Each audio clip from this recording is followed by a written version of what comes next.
Good evening. I would like to call to order the June 12th, 2013 meeting of the Milton School Committee. Please stand and join me in saluting the American flag. I pledge allegiance to the flag of the United States of America and to the republic for which it stands, one nation, under God, indivisible, with liberty and justice for all.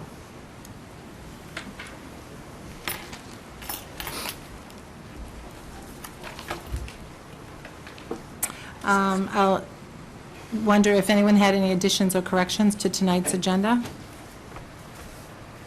Hearing none, I'll accept it as written. Do we have anyone for citizens speak? No one for citizens speak. I'll entertain a motion to approve the May 21st, 2013 minutes of the Milton School Committee at Finance Subcommittee. So moved. Second. Moved by Mrs. Kelly, seconded by Mr. Walker. Yes? I just have one suggestion on 2E. I think the suggestion there was that I was questioning whether the plan could be done without a consultant rather than with a consultant. So I think we just need to add in 2E the Internally without? without. I believe that's my memory of what the discussion was. Great. Thank you, Mr. Zulus. Ms. Bagley-Jones? I know it was a full school committee meeting, but it really is a subcommittee, a finance subcommittee at 7 a.m. in the morning, so it should be noted in there. If you're looking at the minutes, it looks like it's a regular full school committee meeting. There's nowhere on there that says finance subcommittee. If I'm looking for finance subcommittee, I'm not going to see it. Oh, you're right. At the top, it doesn't Yes, say. It doesn't usually, Right. so could we please make sure? Oh, it it's usually that? does, so it should Okay. say I should have school spoken up committee. before when I noticed that. So it really should say it, I think. Yep, so it should say Milton School Committee at the Finance Subcommittee meeting at the top. Thank you very much. Any other corrections? Hearing none, all in favor? Opposed? Abstained? So that is 402, with Ms. Bagley-Jones and Ms. Padera abstaining. Thank you. And we'll move into the superintendent's report. Ms. Gormley? It's okay. It's all right. I've done that a few times. Excuse me, Chairman Sheridan. First, we're going to begin with Assistant So Superintendent. let's assume we've gotten that out of the way for the year. You were present. You're used to me. I'm going to start, and John Phelan's going to give an update. John outlined the work of the school committee that's being done on committee work last fall. I want to recognize Assistant Superintendent Phelan and the administrators and teachers who beyond the school day have taken the leadership role and are really driving the system in the area of the proficiency gap, closing the proficiency gap task force, educational technology committee. This involves working with the MFE and our science STEM committee. These are creating our really strategic plans, K-12, for those three disciplines and areas. I'm going to turn this over to Assistant Superintendent Phelan. Thank you, Superintendent Gormley, and thank you to the school committee. Would like to give an update on the three committees that went to work in the fall of this current school year to support the work, especially during the budget season as we are preparing our advancement budget and organizing our work towards this coming school year, the 13-14 school year. So I'd like to present an update on those three committees. First, if you remember, Superintendent Gormley commissioned two committees and one task force to help organize, support, and inform the work in the district. And back in the fall, we wanted to focus on the proficiency gap, science and STEM, STEM being science, technology, engineering, and math. We're wanting right now to outline that science curriculum is one content area that we were focusing on, and STEM being a separate area of science that we wanted to focus on, and also technology. The overarching work of these groups were to help inform the advancement budget as we prepared to move into this school year 2013 and 14.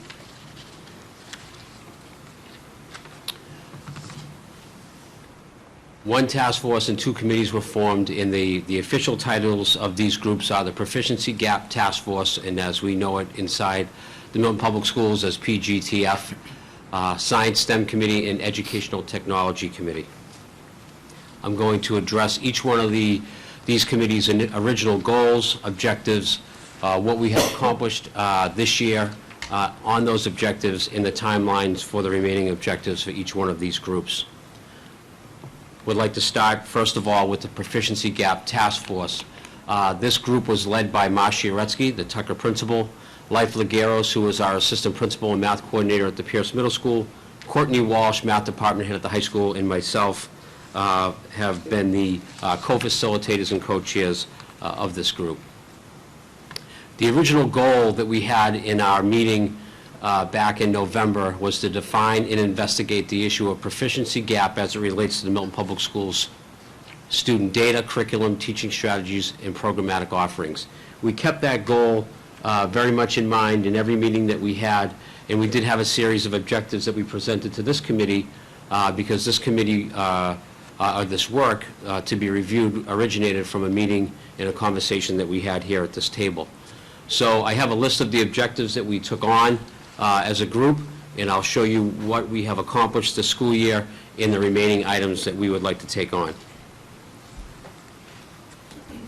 First of all, if you remember in the memo that I gave out at the school committee back in the fall, we had about 8 major objectives, and the ones that we have outlined here on the screen are the ones that have been completed to date by the group and the administrative team, the leadership team of the Milton Public Schools. First of all, it was very important that we identified every single student who was not meeting proficiency, which would mean by MCAS standards either failing or in needs improvement category in one or more categories.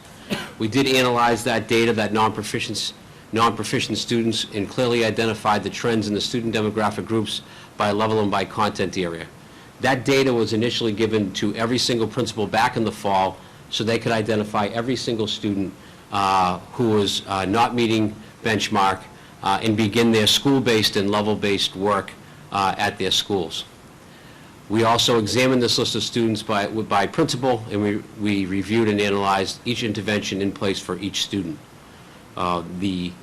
We conducted a review of current targeted interventions at every building at the district level for effectiveness, and we solicited teacher feedback by the task force at each level in district. We actually did a survey to the entire teaching staff and faculty K-12, asking them a series of questions through the lens of teaching, through the lens of parents, and through the lens of a student in terms of proficiency gap effectiveness in some of the different initiatives that we have in the Milton Public Schools.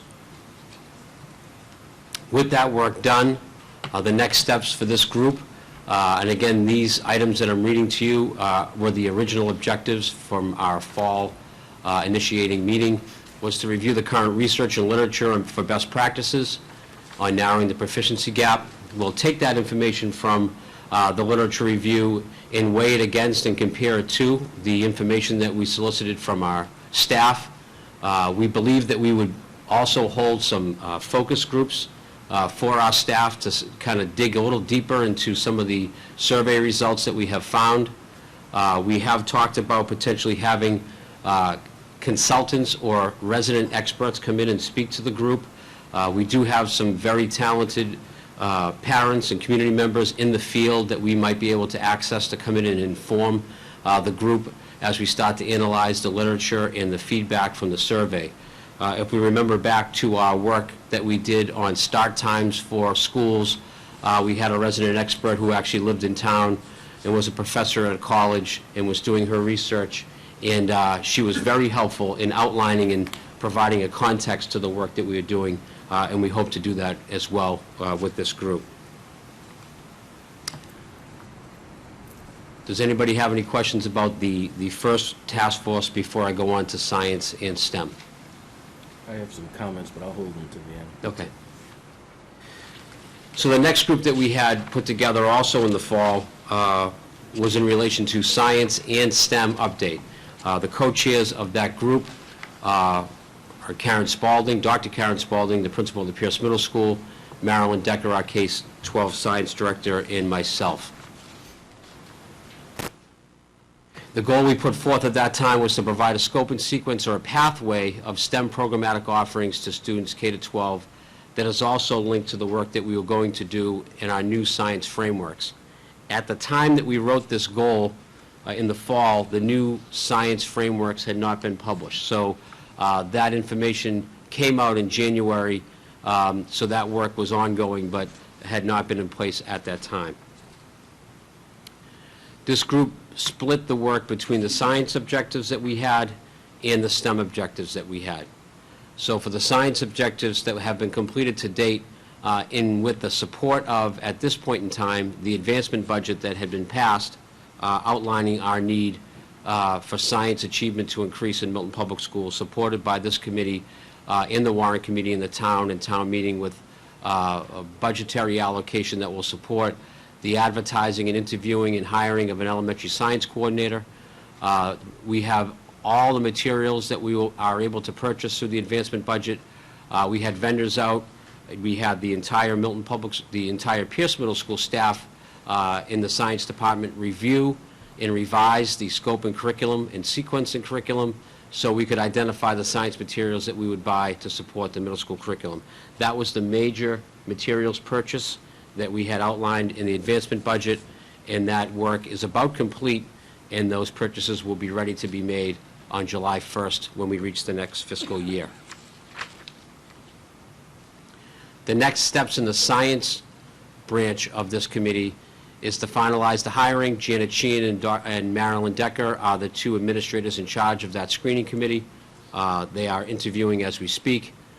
They will be developing the professional development for the middle school staff as they work with their new materials and prepare for the upcoming school year. The materials that are being purchased are hands-on materials that will require professional development in how we do labs, how we do science notebooking, and it's very exciting that every teacher will have all the tools they need for science at the middle school, which has been lacking, which we feel will really fill the hole in our science student achievement. We will also be working at the same time K-12 and aligning the science curriculum from the first grade or kindergarten all the way through grade 12, keeping in mind the STEM pathway offerings that we will discuss when we get to the STEM part of this committee's work. On the STEM side of the Science STEM Committee, we have advertised and we're getting ready to hire the elementary coordinator, who will be the targeted and lead person working with our grade 1 and 2 elementary teachers, and working with Marilyn Decker as we develop our K-12 scope and sequence for STEM. They have identified and reviewed the courses at the middle school and the high school that will be part of that K-12 pathway. And we have identified STEM materials for professional development for grade 2. The grade 1 and grade 2 staff will be meeting before the year's end. They have met and will meet one more time to prepare the professional development before they go for the summer. They will arrive early, and they will have the same training that our first grade teachers had last year in preparation for our grade 1 and 2 STEM for the 2013 and 14 school year. The next steps for STEM, obviously, is the final hiring of the science coordinator, the professional development that we will have over the summer. We will implement STEM in grade 2 for our new English innovation pathway, and we'll continue to develop the scope and sequence for the STEM pathway with the courses that we already have in place. Examples of those courses would be, to give an example, at the middle school, we have already identified our iSTEM program, trying to create electives that have to do with science, technology, engineering, and math. Our robotics team at the middle school, and also our elective science courses at the high school that we offer, making sure that each one of those is aligned in a way that we offer a STEM opportunity at every grade level, K to 12, over the next few years. So our students coming up in the STEM program in grade 1, who just completed that year, will have a pathway of access to opportunities in STEM during their Milton Public School career. The educational... Phelan, do you Yes. want do you want questions at this time? Does Sure. anyone have questions? Ms. Badera? Mr. Phelan, I was just wondering, including, you said developing through pathways of STEM, have you done anything with summer enrichment in terms of introducing some kids in the summer to STEM classes before they enter the school year? And what grades, if we have added things? Sure. We have very fortunately found a teacher who was the Bricks for Kids person for the area. Bricks for Kids is the Lego branch of playgroup for young children in their work with Legos and STEM and robotics activities. Bethany Coughlin is a Milton resident. She'll be teaching a K, a 1, a 2, and a 3 Bricks for Kids, which is a robotics Lego course for our summer enrichment this year. We have also asked her to speak with Pam Dorsey to have it offered at Camp Cunningham this summer for the folks that take advantage of Camp Cunningham. And we are also talking with this person to work with Pam to offer it in our after-school programs in every school during the school year. So that would be accessible to any student who accesses after-school. Do you know, just for people watching, if there's room in those classes still for summer enrichment, or if those classes have filled? Or could, I don't know if they're filled as of yet. I do know that the registration has been online for a good period of time, but if they went on the Milton Public School website and then clicked on the Milton Enrichment, they could go on and they could see what's available. okay, thank you. You're welcome. Mr. Phelan, I have a question as well. You mentioned, if you could go back, the programs at the middle school that are being developed. Those classes that you're identifying aren't necessarily waiting until the current first graders get to middle school. Could you just speak to that a little bit, please? Sure. Dr. Spalding started an iSTEM class this year in the 2012-13 school year, and that has started the conversation at Pierce of offering electives in the next 1 or 2 years, so we'll have iSTEM continue. We're looking at our current computer teacher moving into an engineering and technology class for next school year. So the hope is that between this year and next year, we'll offer 2 electives at Pierce that have STEM-like goals as we begin to fit in how we can fit those into the middle school curriculum. Again, those courses are being put into the offerings at Pierce at no expense to the town or the budget. They are teachers who already teach at the Pierce who are reorganizing some of their electives. So Greg Forge, as an example, used to teach computer applications. We may do 1 less computer applications class, and he is very excited about developing a computer technology class that would incorporate STEM activities and standards. So those will be happening next school year.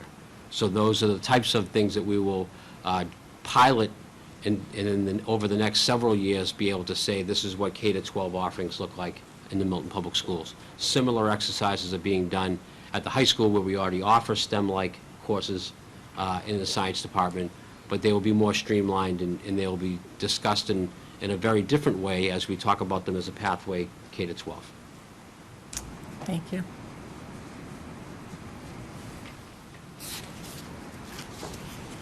The Education Technology Committee was an interestingly developed group. We were very fortunate to have the Milton Foundation for Education come forward to talk about funding wireless infrastructure in the Milton Public Schools in conjunction with the school committee, and in particular, Mr. Walker, hoping to go to the Capital Committee of the District of the Milton, of the Town of Milton, and secure technology at the capital level in a different budget manner, and all of those things came true. So in doing so, we wanted to convince our community in the different groups that we wanted to meet and convince that technology was important. We wanted to get a committee together to talk about what would that look like in the classroom. And we have the back of the house side of the technology committee, which is the infrastructure and the wires and the programming and the access to our wireless technology.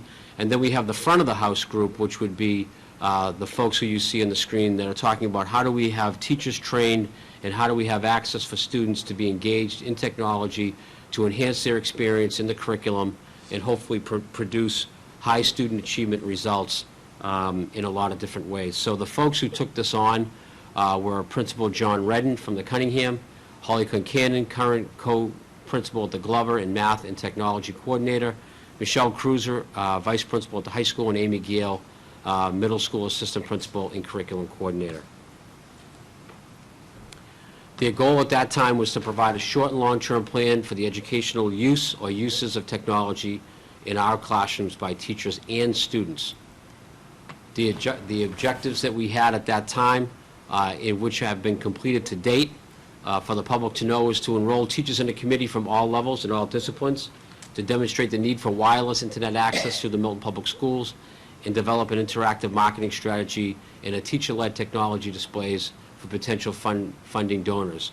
And in particular, the biggest chunk of work they did this year was to get ready to support the Milton Foundation's Live Wire event that raised over $200,000. They worked very close with the chairs of the Live Wire event, Ann Gatnick and Anna Christina Kenny, who are basically part of the technology committee for the majority of the school year.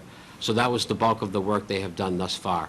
We are also working with Dawn Green from the Milton Foundation for Education, who supported the infrastructure of the wireless donation, and we will be meeting with the foundation later this month, and I can show you what that looks like in the upcoming slides. The other pieces of the work that we took on that were completed this year were solicit teacher input on current technology use in the classroom via in-person committee meetings and district-wide surveys, which have been completed and done. And we went out and developed a current Milton Public School technology inventory list. If we're talking about what we want to buy and what we think is good, we have to talk about what works and what we have. So we have now a list of all technology in the district, from one-to-one items to tablets, to Nooks, to clickers, to smart boards, to there's a lot of things that we use. iPads, Chromebooks, all of those items have been inventoried by school. And all teachers at every grade level have been asked what works for you in your classroom, for your students, and for you as you engage students in your curriculum. So we're starting to partner devices and teaching and learning at certain grades and certain programs. The next step will be to review and analyze this technology pilot program because we're going to propose our plan to the Milton Foundation and Dawn Green, who also has a committee of volunteers, one from Harvard University who is an expert in technology use and education, to get feedback from them, propose to them what we would like to purchase. We will not make a major purchase at this time. We would only like to use a portion of the proceeds from the Live Wire 213 event to pilot from September to January, to again self-reflect, find out which items and which tablets and which devices are working in the classroom before we go back and ask for a larger purchase. We are approaching this committee and this work in a very deliberate manner, where we are hoping to not buy anything that's just one type of device that we would all have to use, but we envision a menu of items or a menu of devices and technology access across every school, equitably across every school, that fits the learning environment of the grade level or of the department who would like to use it. This committee has become the committee that all technology purchases will have to go through before they are made in the Milton Public Schools. Bob Patterson, who was not on the list of chairs at the beginning, is on this committee as the back of the house person. Bob is our technology director in the Milton Public Schools. So after we meet with the Milton Foundation later this month, I just had a conversation with Dawn Green this week, and he just sent me an updated email from his latest Milton Foundation for Education meeting this week. He's very excited about having us present to the group. So we'll purchase technology devices and software and memberships. We'll explore the type of professional development that needs to happen for all teachers, and we'll review and analyze this midway through the 2013-14 year in preparation for a larger purchase with the remaining funds that were raised by the Live Wire 213 event. We're very fortunate to have the Milton Foundation dedicate the 2014 Live Wire event to provide funding for similar purchases on behalf of the Milton Public Schools. So the three committees have worked hard. They have had momentum for periods of months. These are folks who have full-time jobs, and we have been very fortunate for them, as Superintendent Gormley has stated, to work beyond the school day, meet after school, meet with parents, survey teachers, meet with groups of teachers, meet with vendors. We had a professional development person in from TEQ, a PD tech company, just the other day. So they are working hard to ensure that we are informing and helping organize the work of the district in these areas. And it cannot be stated enough that the support of the advancement budget in our work in the proficiency gap and also in the science will be instrumental in being able to implement the recommendations of these committees as well. Thank you. Anyone have any questions around technology? Yeah, I just want to ask about the technology. I just had a couple of thoughts. And, you know, obviously you guys put in a lot of work. Are there any opportunities for students to be involved in the committee? And I don't even know what that role would look like. Kristen, can you use the microphone? Oh. Sorry. Is there any opportunity or sense, there is sense, but is there any opportunity for students to have some kind of role as you, in this technology committee as you roll it out? I mean, they're probably more technology savvy than we are, and I don't know what that role would look Yeah. like, but I also think, like I had a young man that I know say, I will teach parents a course on social media. I will teach them what their kids are doing. So I thought about parents as well, not on the committee, but just one of the things maybe the technology committee could look like. Like when you were describing half of those things, I know about what half of them are, and a couple I have no idea. So it might be nice to think about that. And then the last point was the computer classes that we offer at the high school, if that could be included in, as you're looking at this, what are we actually offering now? I know there were some recent changes in that, and given how important computers are in our lives these days and kids' futures in colleges, it would be good to know at a future point what that looks like. So just some thoughts, not anything major. Thank you. I'll take those and take them back to the group. Anything else on technology? I've got a few questions and comments on all of it. Technology, okay. So starting from the top, first of all, I'd like to say I think this You know, is, excuse me one second, Mr. Walker. So I want to talk about something about technology. Is there anyone else? Can we take it in sequence there? Does anyone else have anything else about technology? Since we're on it, I'd rather, Mrs. Badera? So Sorry. with technology, I'm going to say the same thing that I said about the STEM program. Is there a way, I know you talked about piloting new programs or I guess analyzing the programs you've piloted, and I'm just wondering if we're doing anything in the summer enrichment to test out some of those things, because there's a unique way of doing that without investing a whole lot for a whole year. Are we doing anything in summer enrichment, and if not, could we look at that? Sure. We're not doing anything specific in terms of piloting any technology in the summer enrichment. We are doing so with the STEM and the Lego offered, purposely offered for our younger folks to excite them about the STEM program in the STEM pathway. But I can absolutely look at that. I know that John Redden, who is leading the Milton Summer Enrichment, is our technology guy, so I can ask. A good example of that, Member Padilla, is last year when we brought on Boom Writer as a pilot at the Pierce. We offered it as a course over the summer, and on Monday night, we're going to have a publishing party at the Milton Public Library.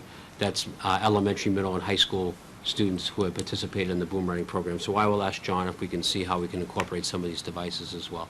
I was going to say, I mean, even if it's not a class, but just incorporating some of the different devices like the clickers and the Chromebooks in a course to see if kids respond to them, if it's easy to use, if it's something that we find effective, that would be a good way without investing a whole year in testing out those materials. Thank you. And could you please get us that information about that publishing party? It sounds wonderful.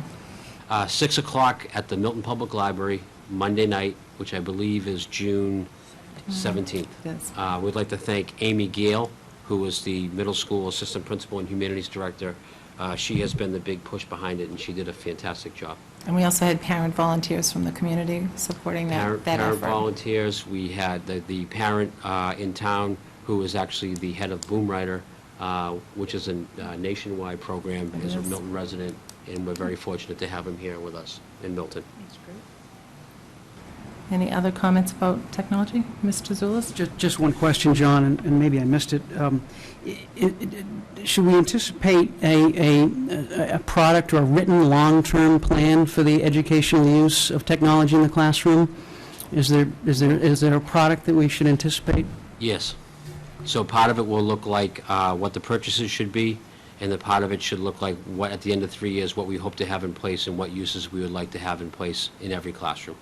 And again, maybe I missed it. What's the timetable that you're thinking about in terms of that? I would probably say the fall of 2013. Okay. After we meet with the people that we're working directly with in the Milton Foundation, we want to make sure we put everything in front of them as they're the benefactor to the sense that they're purchasing a lot of these materials, and they're giving us some nice consult with some of the people on their group, that we will run those things by them.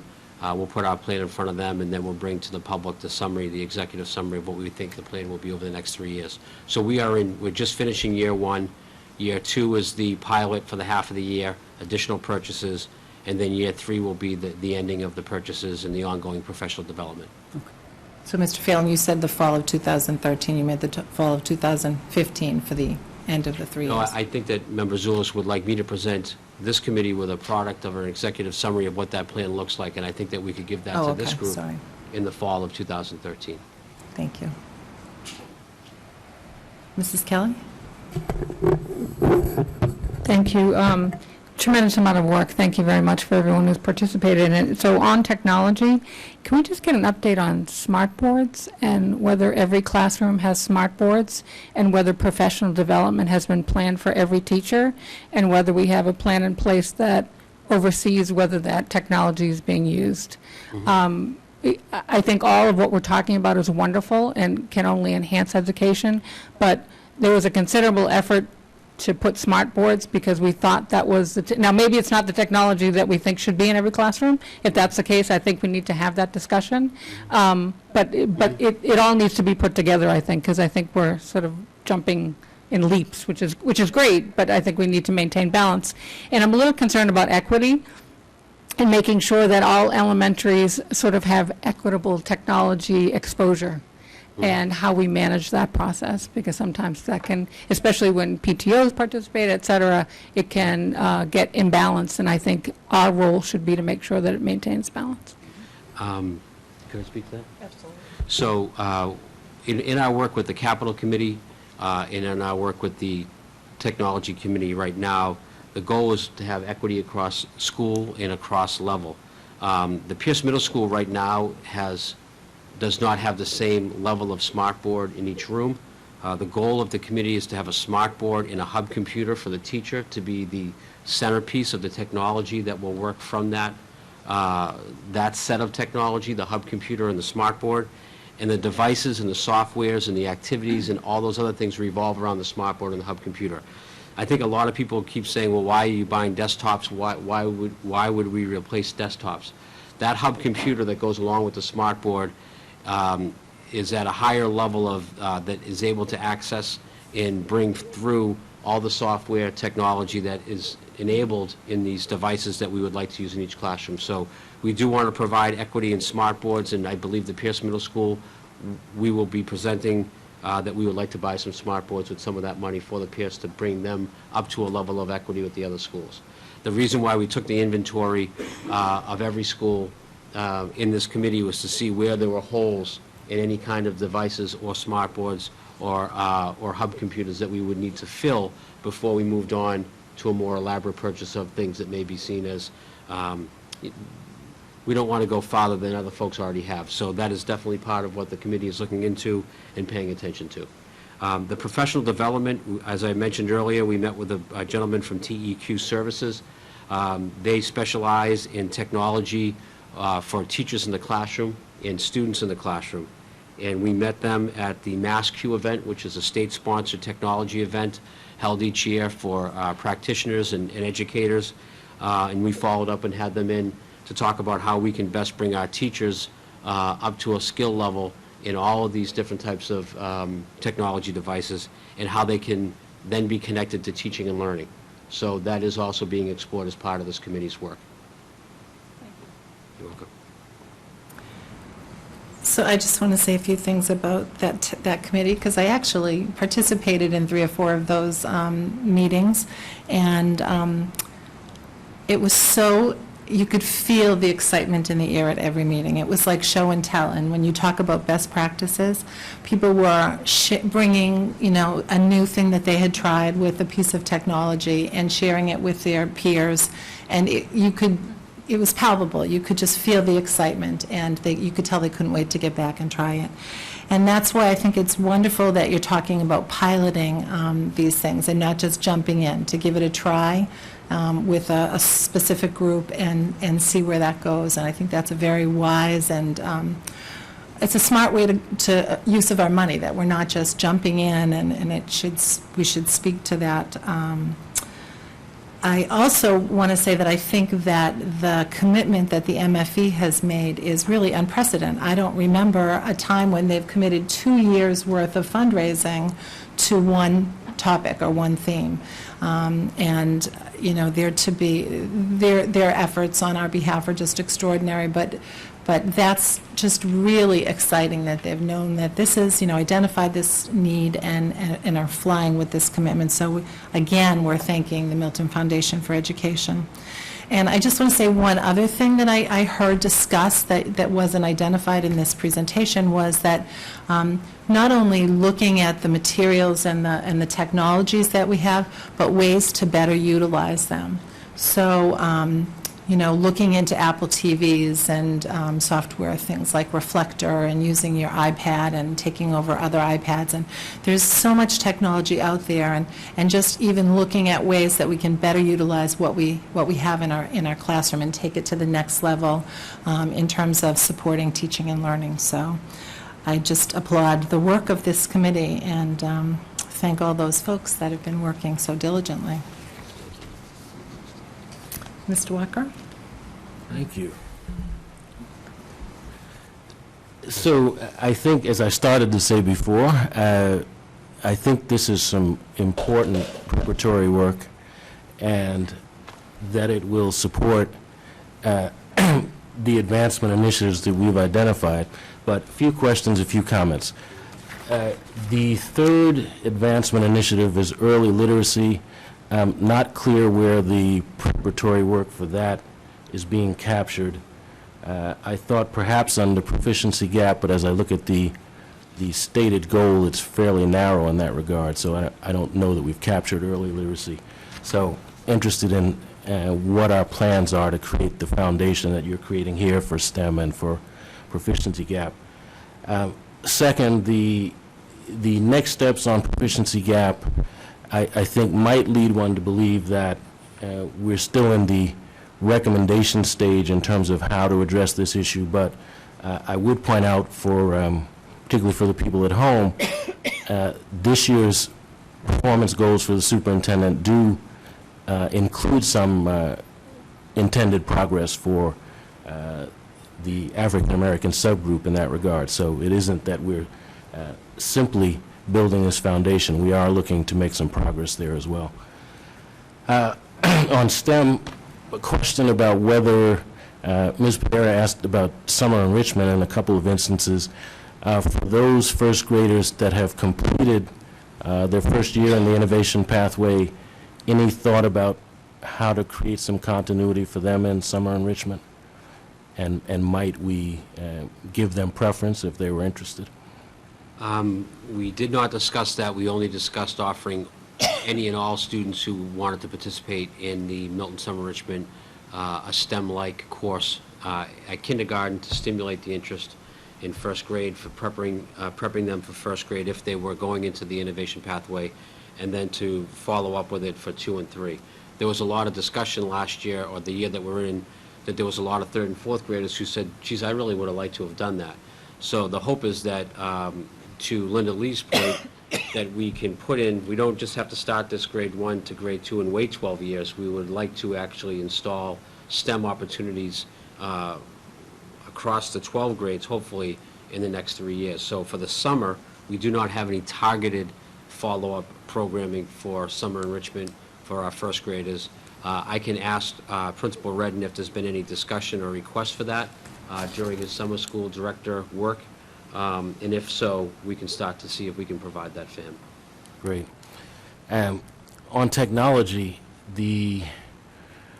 I think we've got a number of opportunities there, but on the committee itself, and I know that you're working with Don and his committee of CIOs, any thought about looking at other districts that might be ahead of us in terms of best practices, use of technology, and perhaps incorporating one or two individuals from those districts on this committee? I think it's always good to look outside our own district at what best practices might be, because I think there's a gap there. I think that we've got it nailed in terms of our own in-house expertise, and clearly Don and his group of CIOs are at a level where they're going to give us great information, as you say, on what we might purchase. But I think there's a little gap there in terms of the actual practitioner, and I think we might be able to get some more assistance there.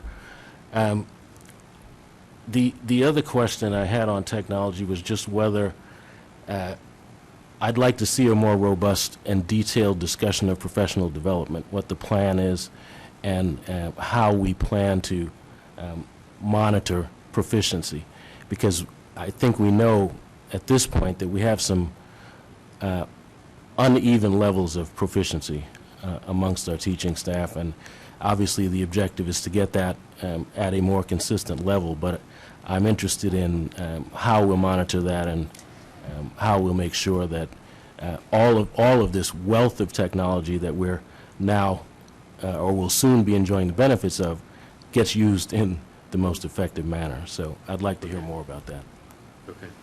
Before we leave, Mr. Phelan, would you, I think perhaps to Member Walker's question about the early literacy, to the detail that we piloted and spent time this summer and the rollout around early literacy, would you summarize that work? Sure. We have, in the advancement budget, we have money set aside for professional development, for early literacy, to support teachers in curriculum assessment. We will be purchasing assessments for measuring reading in grades 1 and 2. We will be looking at the ANET software, and believe it or not, the Study Island that our children use each day is actually an assessment software product as well. So we're right now reviewing whether to use ANET or Study Island. You actually can use Study Island for the same purpose, and you can get that data back, and you can work with teachers on it. So we have money set aside for that purchase.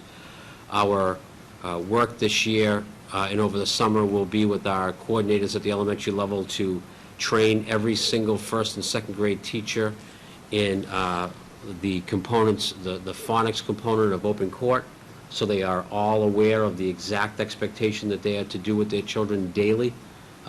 We are very much going to have a high expectation for what the ELA block will look like in first and second grade, that there'll be an explicit phonics component to every day's lesson, and there'll be a reader's workshop component so that all students can access reading at their level to scaffold that reading development in each class in a differentiated manner.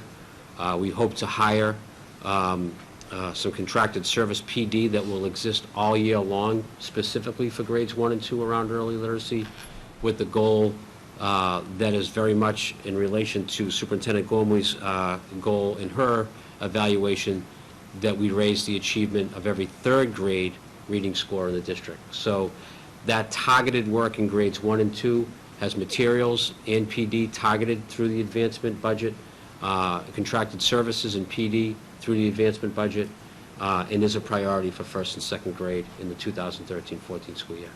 So to that point, John deserves a tremendous amount of credit working this year with the first and second grade teachers, piloting different programs. We went to every school, met with the teachers, and now we have a plan, and to Ms. Kelly's point and Mr. Walker's point, it's going to be consistency across the district. And so everybody's agreeing upon a program that's emphasizes phonics, but has the readers, writers workshop, and we're going to have an expectation for every teacher at grade 1 and 2, provide them for the professional development and the support next year. So that should be a huge thrust towards, as our goal says, every student at the end of grade 3 and advanced and proficient. So a tremendous, I would say, of all of the initiatives in the Milton Public Schools, to your point, Mr. Walker, that initiative for next year is in place, and it wasn't without a lot of angst and work among the first and second grade teachers to come to a consensus to the best of each program to come out with a plan. So that's in place. To your point about what's in progress, that is ready to be rolled out in September, and our teachers provided the professional development that will be continual. Very, very exciting about the first and second grade. Ms. Bagley-Jones? Hi. Thank you. Well, I said hello, I already said hello. John, thank you for all that work that you've done, as everybody has said, in the committees. I do have some questions about the proficiency gap task force. It's clear a lot of work was done. It's really appreciated. I have lots of notes over here, so I'll try to be organized. The proficiency gap task force primarily looks at our MCAS scores. And I understand the reasons for that, and that is really important. Too long to go into why, because there's so many reasons why that's important. I also note every time our school site councils present, they really focus on their MCAS data as well. I get it. I agree. It's important. Many reasons. But I do have some different thoughts that I've shared in the past, and I want to say more about them, and I'd like to hear more about them at a later point. I'll admit I don't have a way to measure it. The things I'm going to ask for, and MCAS is a measurement. It's very clear. You either pass it or you don't. You improve or you don't. I am curious, and I'm blanking on the name of it, the RTI reading, what does it stand for? Response to intervention. Response to intervention. Yeah. There's a social emotional piece of it, MSST, multi-systemic, something, but it's the same for those issues as it is for the reading. And it's something that I'd like us to be thinking about in terms of the whole child. It is MCAS scores, it is reading, but there's also a whole lot of other things that are going on for kids. But a couple of things. What I want to hear about when we look at the proficiency gap issues from school site councils as well as from this committee is, are kids engaged and active in all ages, all groups, from the kids we might consider gifted to the kids we might consider who have some challenging learning needs to kids who are in subgroups. I'm assuming differentiated instruction is happening. I'd like to be hearing about that on an ongoing basis, examples of that. I know an example that I always think of is the teacher in Collycott who had a kid who had dyslexia be Lady Macbeth in a play. Differentiated instruction, a kid who's having trouble reading yet could memorize Lady Macbeth. Pretty impressive. So I'd like to hear more about how we're reaching all learners, kids who are interested, kids who aren't interested. Are kids going, and I know that they are, but what's that saying? Learning to read, to learn. Did I say it right? Mm-hmm.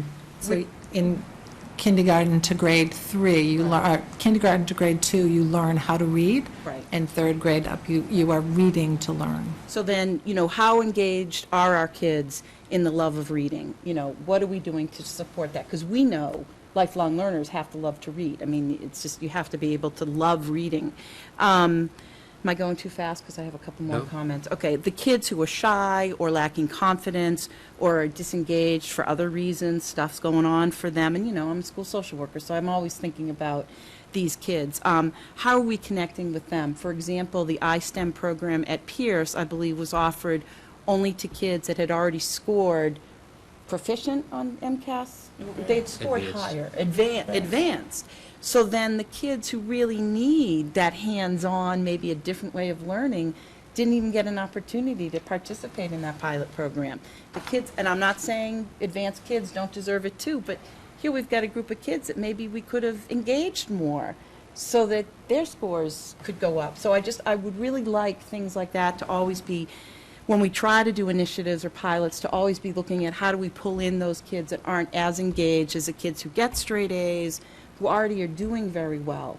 I know we're trying to pull in the kids around their MCAS scores, but also I'd like us to reach some of those kids. And I've said this before, are we really addressing all of the social, emotional, mental health needs of kids, because that's where it shows up on testing. It shows up in test anxiety, it shows up on being engaged in school, it shows up on coming to school so that you can be ready for the MCAS. I mean, it's all connected, and we focus on the scores because we have to.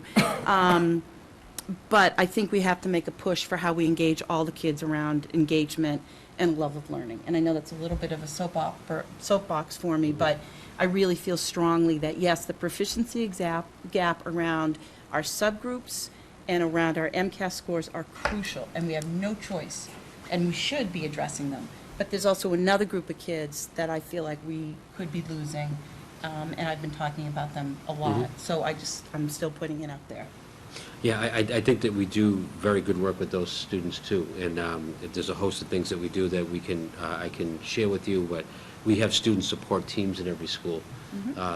Those teams are built with the principal or an administrator, the nurse, the adjustment counselor, and the guidance counselor that go through any student who's not doing well for a variety of reasons. If it then becomes academic, it would go into the RTI model or the special education world, but some of those cases that are profiled around children, absenteeism, trips to the nurse, not acting themselves, et cetera, could be then brought into our clinical work around our guidance counselors and adjustment counselors. So there are groups of folks that talk about those students, that try to cast nets, that catch those students, and there are a variety of things that are done daily to support those students.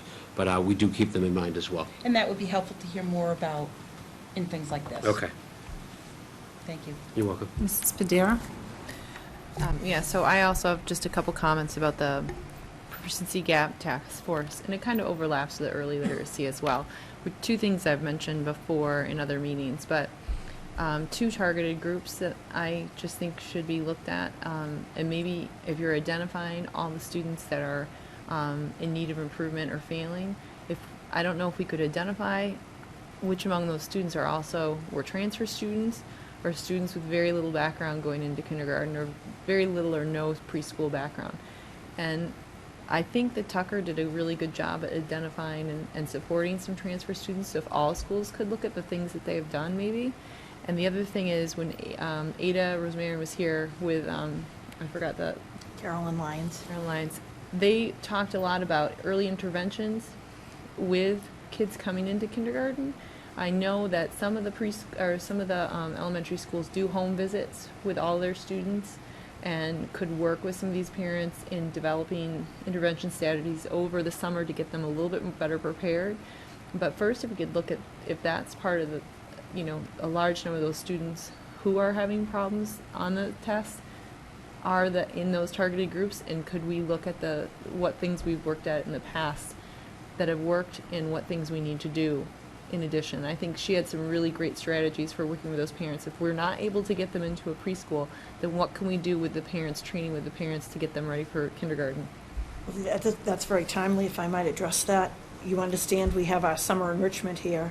We also have our special education extended year services that are many of the services are going to move here so that students can enroll in the summer enrichment and the extended special ed services, and some of the programs are going to continue to run at Cunningham. The Title I program, part of the Title I grant that's at the Tucker School, is going to now move to the Tucker School. We want to work towards 100% attendance, and Ms. Uretsky believes that if it's at the Tucker, students will attend every single day, and I'm very happy to tell you that they're going to run a kindergarten program, and based on Mr. Zulus had his child at kindergarten screening last week. Based on the screening, we were able to actually meet with parents and offer them that kindergarten experience, to your point. So sometimes if you get a letter in the mail and you don't understand what the program is, so Ms. Uretsky has worked really hard. She and I speak every day. My goal is to make sure that we have healthy numbers in every one of those classes and look towards 100% attendance. But this is the first year that we're actually running a kindergarten. Incoming Ks are getting services, yeah. That's great. Yeah. That's great. Again, it won't be, our goal, this is a step. It's an excellent step. But there are more steps that we have to take. You're absolutely right. Mrs. Kelly? So on the proficiency gap, do we have an idea of how many students have been identified that are in the failing and needs improvement? So how many students are we working with? I didn't bring any data with me, I Okay, apologize. that's okay. But at a future meeting, perhaps we could hear about that. And then, if I understand this correctly, each of those students would have, depending on where they're gapping, almost like an individual education plan that would identify certain interventions. So being able to sort of explain that, not only to us, but to the public and to parents, I think would be very informative, and I think would help out the whole process at some point in the future.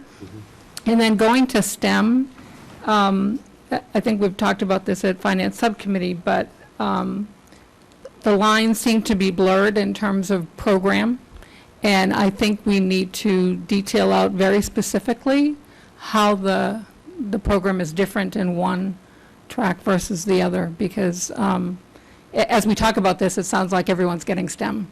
And I think indeed everyone is getting STEM, but there's a different type of STEM in the English program versus the French. But I think those lines need to be very clear, and parents need to understand it really well. So if we could work on that. Would you like me to articulate, just very quickly answer that question, that the science curriculum, especially with the new standards, has STEM standards in every grade. So that's just part of the science curriculum that every first grader, second grader, third grader will get. The difference between first grade, the innovation path, and STEM in the French immersion program is that all students, the similarity is they'll all get the science curriculum, and they'll all have their first grade standards met in science, which includes some STEM standards. The difference in the innovation pathway is that they will do so with enhanced activities and STEM activities with the We Do robotics. So I almost picture it as the first graders, no matter what their program is, will go down and have all these standards met, and then in the first grade innovation pathway classes, they will have these activities that will accentuate the experience with hands-on activities that are STEM activities with We Do robotics. So that is the separating factor for the STEM program or the innovation pathway versus the French pathway. That helps. So I think that the confusion of the community is that when teachers say, well, we have STEM activities in our French 1 class, they do science lessons that involve STEM standards.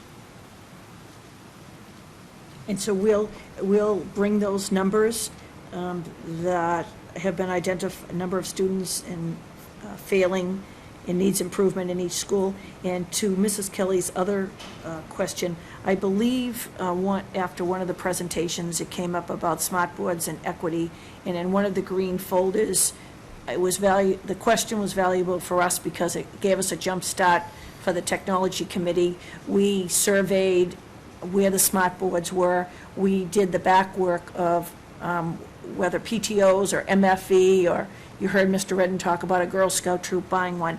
I think we're at a point now, and to your point about equity and to my point about opportunities for children in every one of our schools, now that with the MFE funds, we're going to be able to look at the whole district, and what happens in one third grade will happen in all third grades, and what happens in one sixth grade will happen in all sixth grades. And it is a priority. So just on the numbers of students, I don't need that next week or anything. I would like to see that in addition, whatever the next presentation is, yeah. Good. Any further comments on this? Well, thank you, Mr. Phelan, for that thorough presentation. Start this. Do you want me to? I'll do. Ms. Gormley? Oh, sure. Yes, the next item on the agenda is kindergarten and first grade update, and I believe that that's in your packet. Did we bring it for the overhead, too? Good. And so Mr. Phelan's going to outline this work.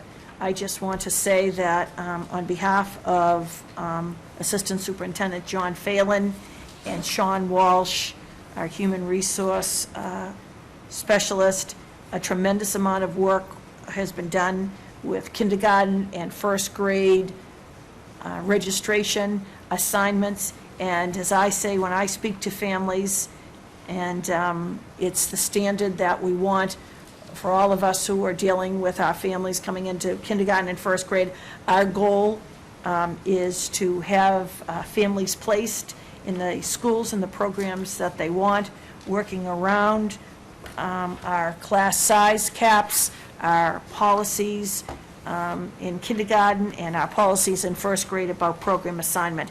And I have to tell you, if it's one family, it's important to them and it's important to us, but we've worked very closely with these families, and they stay in correspondence with us. And this year, the kindergarten assignments were sent out last Friday afternoon. Mr. Phelan's going to give you an update of where we are. Ms. Kelly had asked for this report, and I think it's very, very valuable. Kindergarten and first grade student assignment update.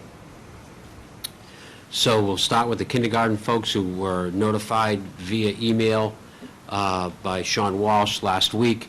Our kindergarten classes are full at the Cunningham and the Collycott, as well as the Glover. We have a max of 22 that we choose to fill each class up to capacity. We would prefer those numbers be a little lower. So those are the numbers in front of you for each kindergarten at each school in the district.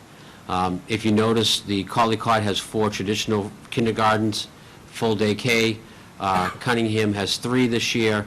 The Glover has 3 traditional kindergartens with 1 co-taught. That is the 18 number that you see that runs at the Cunningham. And the Tucker has 3 traditional kindergarten classes. There are still 3 people being awaiting their files to become complete.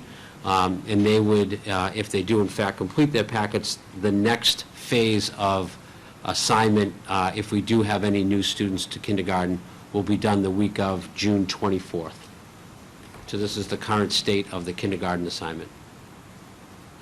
I believe before we leave this, we looked at this in Finance Subcommittee, watching our enrollments, and in Finance Subcommittee, I believe Ms. Kelly and Mr. Walker asked, did Mr. Walsh tell us there were 4 or 5 students in the half-day program?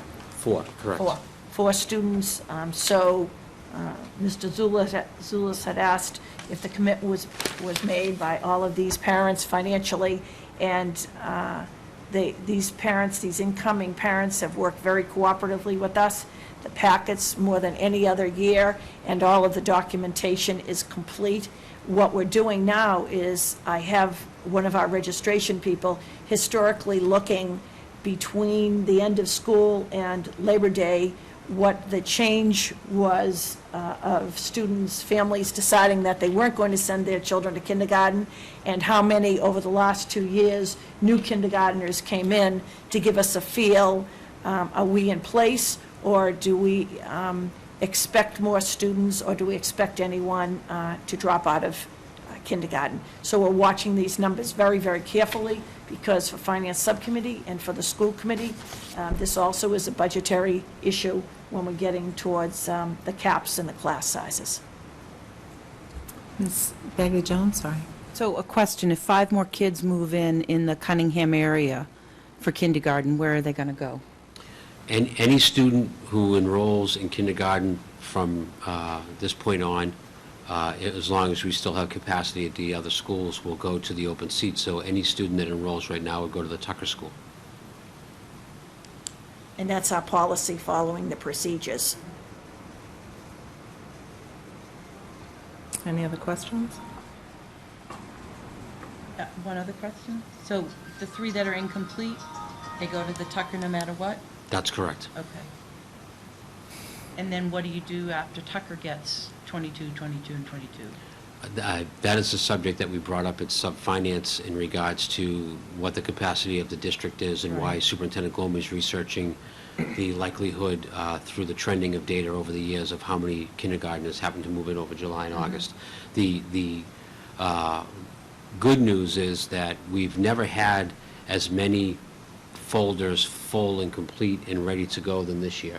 And I think that the reason for that is that Sean Walsh and the group of folks that do the screening and Jane Barrett, who does the registration, have really worked hard. They communicate well, And the expectations are set, the deadlines are set way back in January when we have our kindergarten night.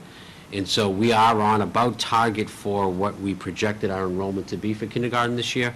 So we're hoping that we just have a really good class of parents who've got their stuff in, and we're going to have this many folks moving forward. But we do run the risk of, if more folks come in, with the next steps the district may have to take, or the options that may have to be on the table to remedy that. Mrs. Kelly? I don't have my enrollment chart with me, but are present kindergarten classes, are any of them over 22? I don't believe so. Mr. Zulus? And just very briefly, having gone through the process, I found, and I know other parents who found the process to be very efficient, very well run. Mr. Walsh did a great job, and I think, as John said, it does speak to the fact that the process was run so well, and that's probably the reason that you had your packets filled out and properly completed. But it was a good process, as I said, for us personally, and it's for everyone that we spoke with. I don't think that after you finish with the kindergarten process, I don't think anyone can appreciate the contact we have with parents and guardians of incoming kindergarteners and the bonding that goes on and the response to their questions. And for the viewing public, the public might ask about the Glover 18. That's the one co-taught classroom, remembering that we keep those numbers down, and as students with special needs are identified in the grades following, or students move into the district. 18, we would never want to make that larger than 18 at kindergarten. We'd really like to keep it at 18 right through 5th grade. That's what the co-tots run, 16 to 18 in number. Mrs. Padilla? I just have a question about the students enrolled in the half-day. So are they just sprinkled throughout the classes? So at some point then, some of those classes will only have 21 or 20.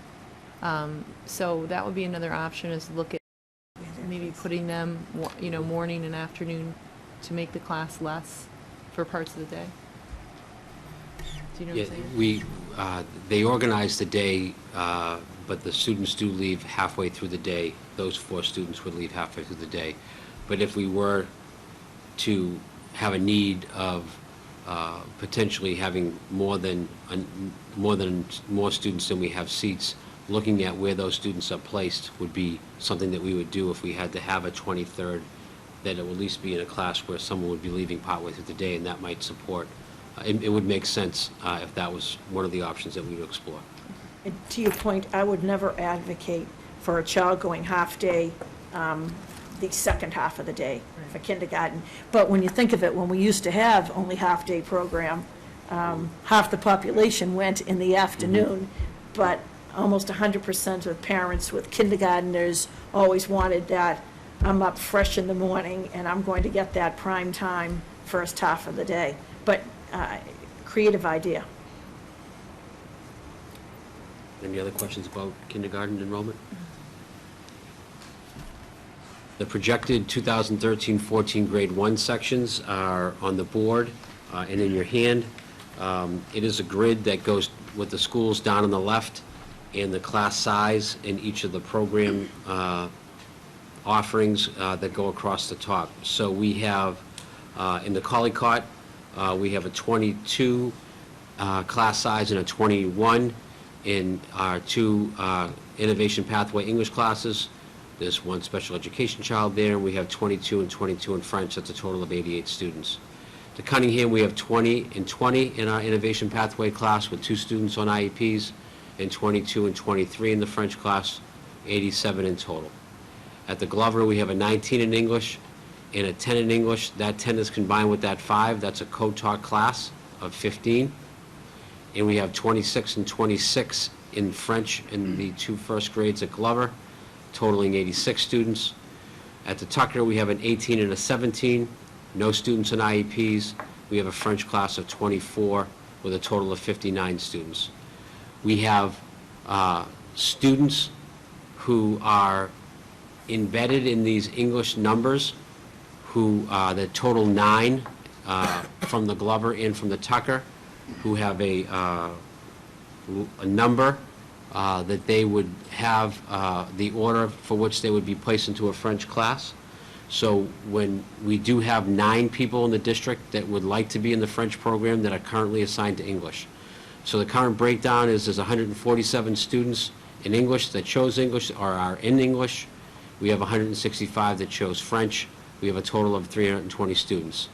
The process moving forward for the 9 students who are, or families who are hoping to have their program changed from Innovation Pathway to French, is that they are on a waiting list at their individual schools, which are Glover and Tucker, and they are also on an aggregate waiting list for the district if in fact we are able to open seats at the either the Cunningham or the Collycott. The next time that we communicate with those parents will be at the end of June, when the last phase, or the next phase is decided, how many folks have moved in, how many students that we have that we can place in our English program that may open up seats in our French program.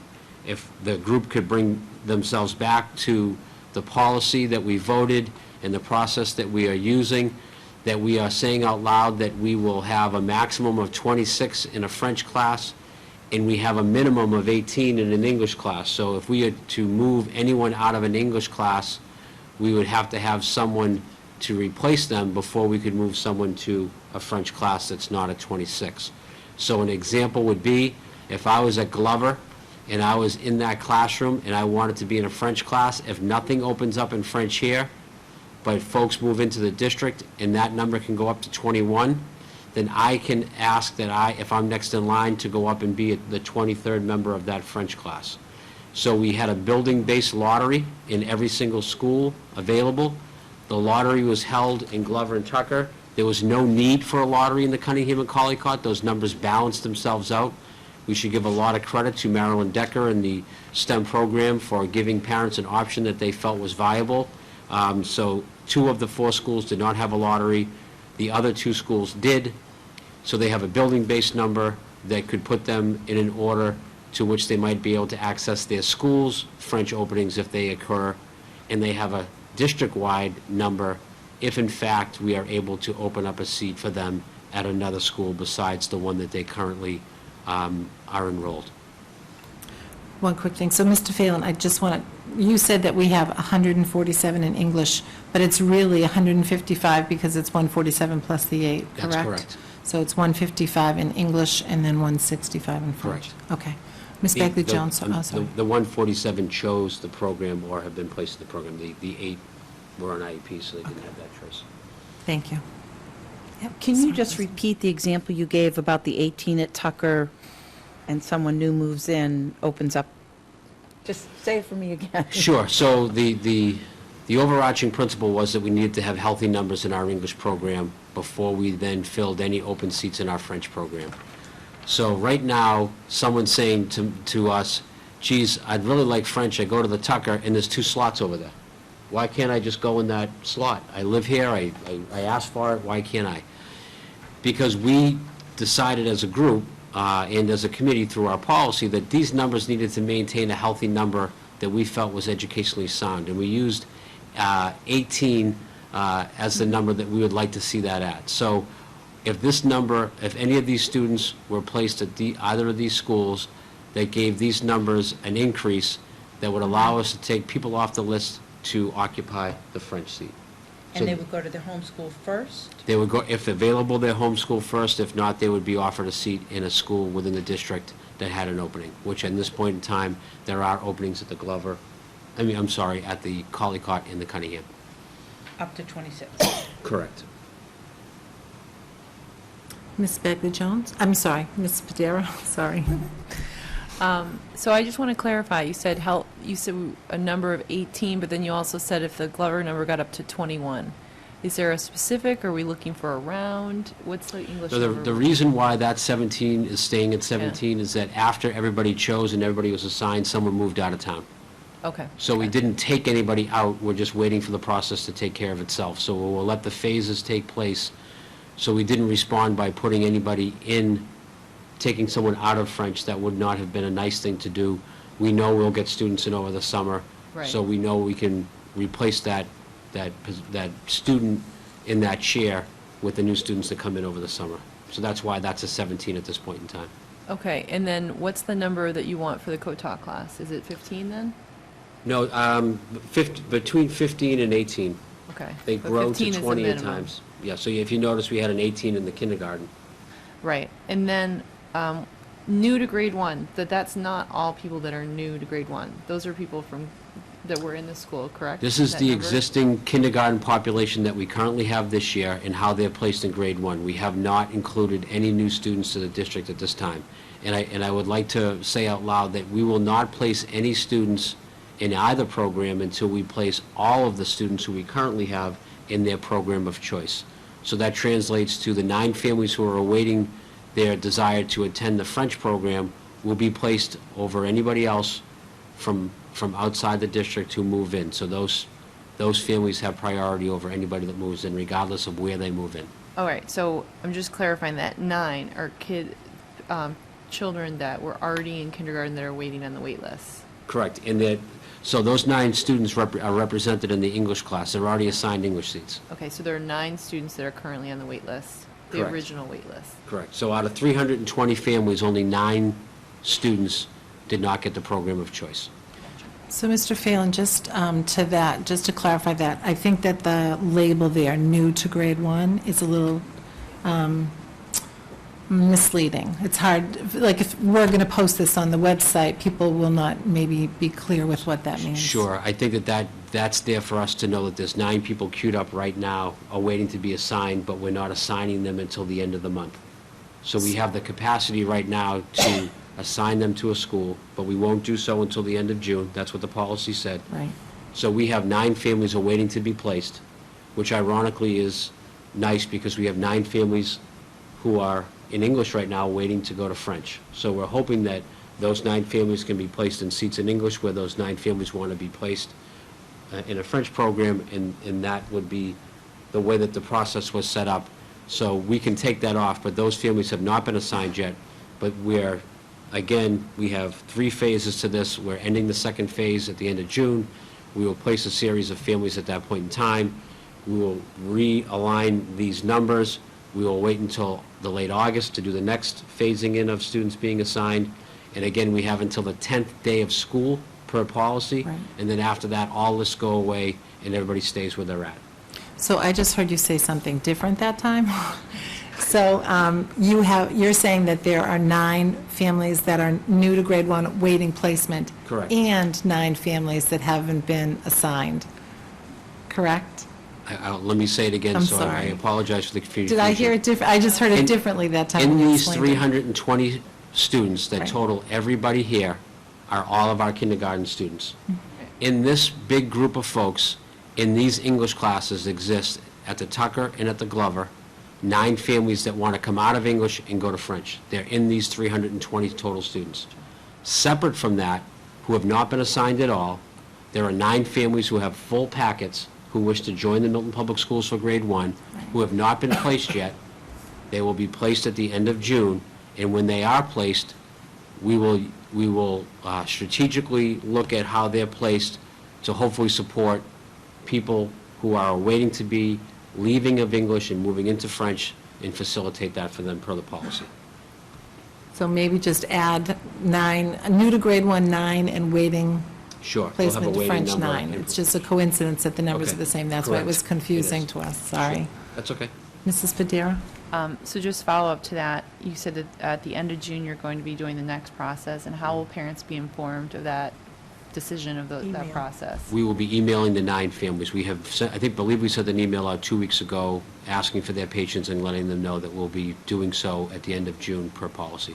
And Okay, then we will email them if there's a change in their status. all right, so you'll email them if there's you'll email them one way or the other, Yes, and then if their status hasn't changed, then the next step is August? correct. Okay. Mrs. Kelly? Can I just get clarification on, at Cullycott and Cunningham, the identification of SPED? Are those separate, substantially separate classrooms? And if so, I think we need to relabel this. somehow, because I think it's misleading. This would lead you to believe that.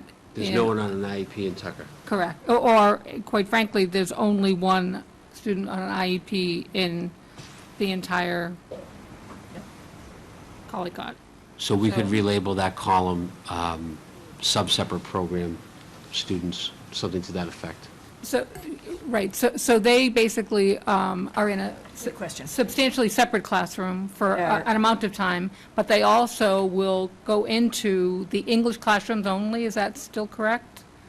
Correct, for first grade. Yeah, Yep, for certain subjects. that's correct. So if we could just relabel that, I think it's a Sure. little, Any other comments on this? Thank you. Very briefly, we had Dr. Elaine McNeil-Germain, our new Tucker principal, come in from New York Monday and Tuesday. Elaine spent Monday in the classrooms at the Tucker and Tuesday at central office meeting with curriculum individuals and fellow principals. The Glover principal search, I communicated with the parents and guardians and staff, is still active. We interviewed today, our screening committee, and we have another candidate on Friday. I'll keep the school committee, the public, and very importantly, the Glover community informed of where we are in that principal search. I notified the school committee that our athletic director, Steve Traster, I believe we announced this at the last meeting, is resigning and to be appointed in the Dedham Public Schools as the athletic director. We posted that position, athletic director, PE and wellness coordinator. We posted that position as of yesterday, and in my email blast tomorrow, we're going to publish the dates of the screening committee. Ms. Bagley-Jones has volunteered to represent the school committee. On that screening committee, we will have parents, teachers, coaches, and a student on that screening committee with administrators, and keep you updated on that, filling that position. I want to take this opportunity. In the Milton Public Schools, we partner with all of the departments in town. We have a special relationship with the Milton Police Department, and I want to recognize Deputy Police Chief Charlie Paris, who is retiring after 30 years with the Milton Police Department. And I have to say, when in our joint efforts around, we're going to be giving you a security update. This committee led by Mr. Walker has really been doing some phenomenal work and preparing some initiatives for next year. Chief Wells writes that Charlie Paris has a great temperament, an even keel, but I have to tell you that Charlie Paris has been a wonderful partner to the Milton Public Schools. I want to wish him well in his retirement and thank him for his insights in his work with the Milton Public Schools. Tomorrow, very exciting. Do you remember last year at this time, I brought Tanya Walsh in front of you? She had been nominated for one of the three finalists for the Presidential Award for Excellence in Mathematics Teaching. We're going into the Science Museum tomorrow, and the commissioner is going to announce who the Massachusetts Teacher of the Year is. So she will be there. We should be very, very proud that we have Holly Concannon and Dr. Karen Spalding, who have been recognized and awarded over the years at the state level recognition. They've been asked to be presenters. So we'll have a contingency in there tomorrow, and we told Tanya Walsh, win or lose, she's our star, and to go that far is phenomenal. So the commission is making that announcement tomorrow. I was going to announce, but Mr. Phelan did an outstanding job. Again, the Boom Rider event, Monday evening at the Milton Public Library, June 17th at 6 o'clock. Very, very moving, and to hear those published books, we're calling it our publishing party, our first of many. Tonight, the school committee recognized their volunteers from each school that volunteer in the school. Perhaps Ms. Sheridan will cover that. I want to remind parents and guardians who are watching tonight to look for communications from their individual schools and look for their summer reading packets. And there are some very creative programs that have been created in our schools, favorite book lists. The Milton Library is partnering with us, and the importance of summer reading cannot be highlighted enough. And again, this is a busy time at the end of the year. Last meeting you asked me the last day of school. The last day of school, it's a half day on June 24th, Monday? Monday, June 24th. And so that's our happenings. I also, for the school committee, just an update on signing the warrant. This is a busy month closing out, so during the week, our business office will let you know what day. We're partnering again with the Milton Police Department for school committee members who work every day, so late in the evening or weekends, they can review that warrant. The warrant will be at the Milton Police Station for you, and then before school committee on Wednesdays, we'll have, and we really don't have a meeting for the rest of June, I don't believe. Do we have another meeting in June? No. I do. Well, we're going to have it at the Milton Police Station for you to go after hours and on the weekend to review it and sign it. And we'll get on a schedule with that. That's my report. Kristen, it was in the office, so it didn't get Have it brought with up tonight, but oh, you do have it? Okay, thank you.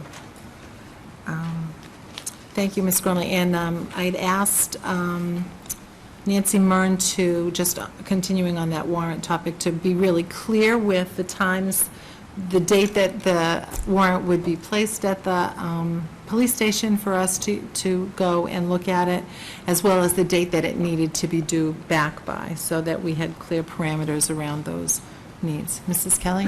I think we had talked about trying our best to have it so that it would be there over a weekend. Right. That's my goal.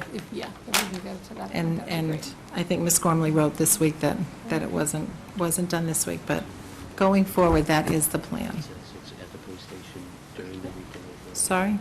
I just wanted to clarify, so it goes to the police station on the weekend. Is it there all the time? Yes, Yes, So it's not, we wouldn't even come here at all? right. exactly. And if it's going to be here, if there's a meeting, then we will notify you that it will be here. So we got an email saying exactly when it was going to the police station and that it would be here tonight. So we should be getting that every time. Okay, thank you. Thank you. Anything else, Ms. Gormley? No, thank you. Thank you. So we'll move into my report. We are going to begin with an interview for the Assistant Superintendent for Business. And we will look to Ms. Gormley's recommendation before we invite the candidate up. Well, first, I'm sorry, Ms. Gormley, one second. Mr. Zulus? Before we move forward with this, I just want to restate or paraphrase what I've said before in the matter. I understand that this is the application of Mr. Pavlicek, and in prior meetings, I've stated, and I believe Ms. Badere is in the same circumstance that I am and joins me in this view. Less than 2 months ago, both of us were seeking this position, and we were fortunate to receive financial contributions to help us defray the costs of our campaigns. Both of us, during those campaigns, received contributions from Mr. Pavlicek.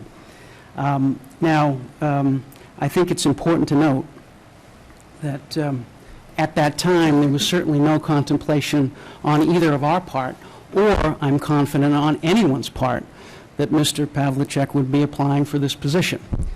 So I'm comfortable that there's no actual conflict of interest. There's no actual quid pro quo. But the standard is higher for us, and in order to avoid the appearance of a conflict, and in order to avoid any taint that could attend to this process or to this committee or to Mr. Pavlicek, we think the better course for us is to not participate in the interview and the discussion, and if there is a vote, to abstain from voting. In reviewing this matter, I've reviewed the Roberts Rules, and I've consulted with an attorney for the Ethics Commission, and I'm convinced, based on those reviews and based on that discussion, that this is the appropriate course.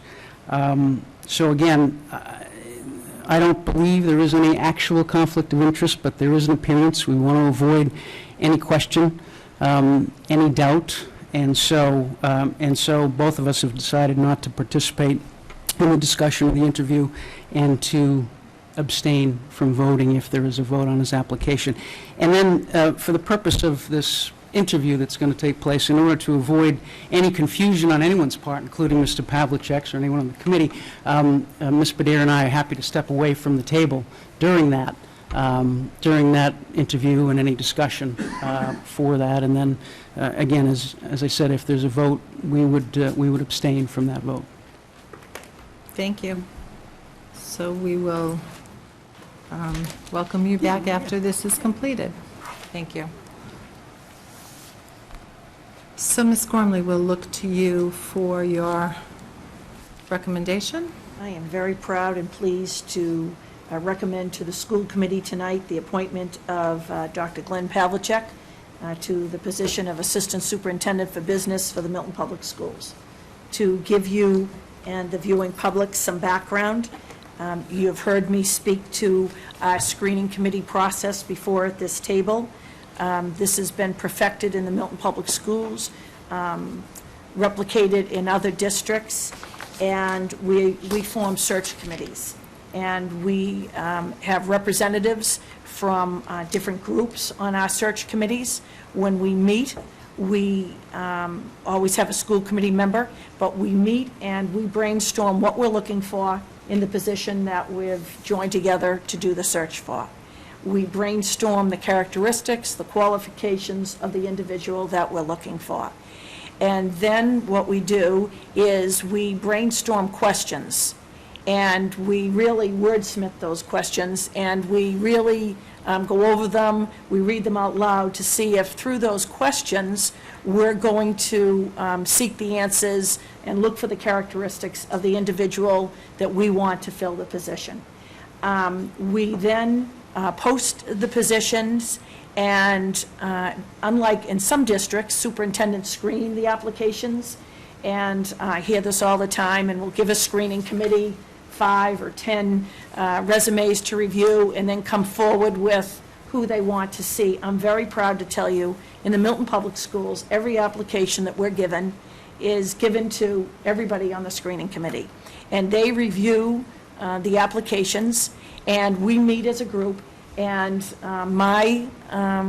my theme is, if you want to see a candidate, we're going to bring the candidate in. This is not the majority rules and who we're going to see, and there are very lively discussions, and what I say is, if you want to see a candidate, but sometimes when you have a resume and you review the resume, or you might say, did you see this in the letters of recommendation, or I had a question about that person's experience, or looking at over the years where this person worked. I have to give compliments to the people who serve on these screening committees, and I think the school committee who have served can attest to this. These screening committee individuals do a tremendous amount of work reviewing these resumes. Then Dr. Jaffoon really perfected, we have 2 committees, and the individuals come in and they're interviewed twice, so it's another characteristic of stamina. And so when we get back together, one committee might ask questions about conflict resolution, and the other committee's questions will target different areas. But we get back together, we discuss every candidate, we decide who we're going to put forward to the next round. So I want to tell you that how I start every committee with the charge is that we're only as good as the process, and I believe that you could ask any parent or educator who served on one of those committees that the work, it's outstanding work, and again, it engages the whole community. So to begin with, to bring in, for the community to note, Matt Gillis, who was our Assistant Superintendent for Business, took a position in the Hull Public Schools and resigned and moved to Hull mid-year. We began a search committee. We posted the position for Assistant Superintendent for Business on February 15th. In February, we formed our search committee. You were represented on the school committee by member Becky Padera.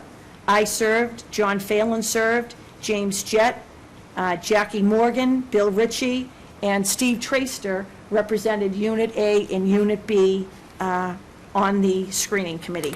Now, again, for the viewing public, the Assistant Superintendent oversees the buildings and grounds, oversees transportation, oversees the food service program, and the primary goal, obviously, is the budget and of the Milton Public Schools. On March 8th was the application deadline on the first round. We met as the search committee met on March 13th. On March 14th, they then used Zoomerang to, after they had reviewed the resumes, to give us the feedback on who they wanted to see, so that when they come back, John Phelan and Sean Walsh put all of the data up on the board, and we then see, we really get a gauge of if everybody wants to see a candidate. But then, as we get further down the line, if we don't have a unanimous vote on anyone, we actually discuss every single candidate. We then had our second meeting on March 15th. On March 19th, the search committee interviewed semifinalists. There, we had 15 applications, and we invited in 6 individuals. And we did 6 interviews. On March 21st, we had a second round of interviews on those 2 days, and the final interviews with the superintendent followed, and I asked Member Walker and Kelly to interview with me on April 4th, the finalists that I was going to put forward. We then had discussions. I had discussions with that candidate and offered the candidate the position, and he declined. So our practice is we go back, and with the screening committee, what I say is, if you put a candidate forward, that has to be a candidate who can take the position. Don't put forth a candidate that can hold the position and another candidate who can't. If you're a finalist, you can secure the position. So we really only had one finalist out of that pool. What we did is to repost on May 1st, a second posting, very common. We've done that in the Glover. On Tuesday, May 28th, the search committee met, and we selected new semifinalists. We had 10 applications, and we had we selected 2 individuals to interview.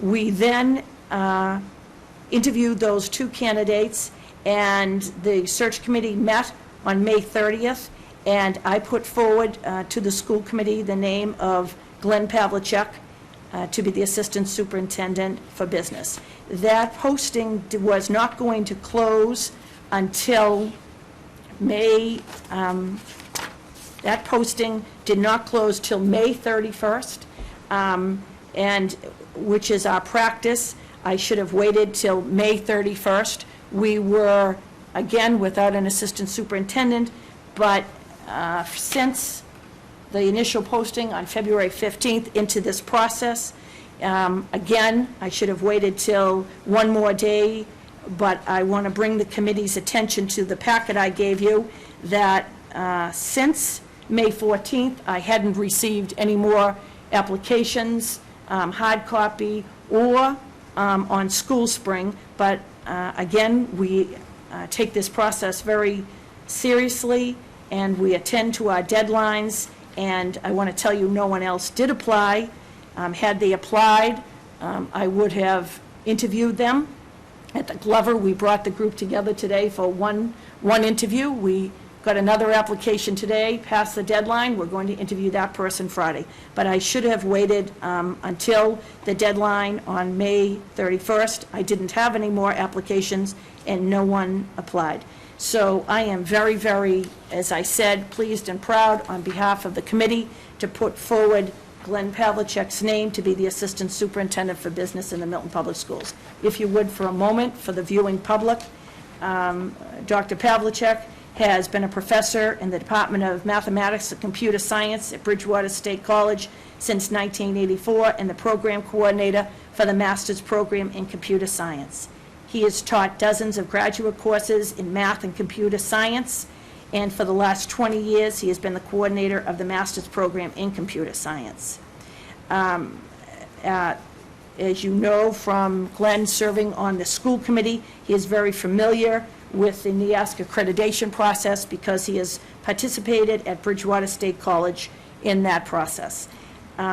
Really pertinent to Glenn's background in budget development and understanding the Milton Public School budget and the town of Milton budget, the budgeting process. He has served on the school building project. He understands these buildings as well as anyone that I have worked with in the Milton Public Schools. Again, serving on Finance Subcommittee for 6 years, being its chair.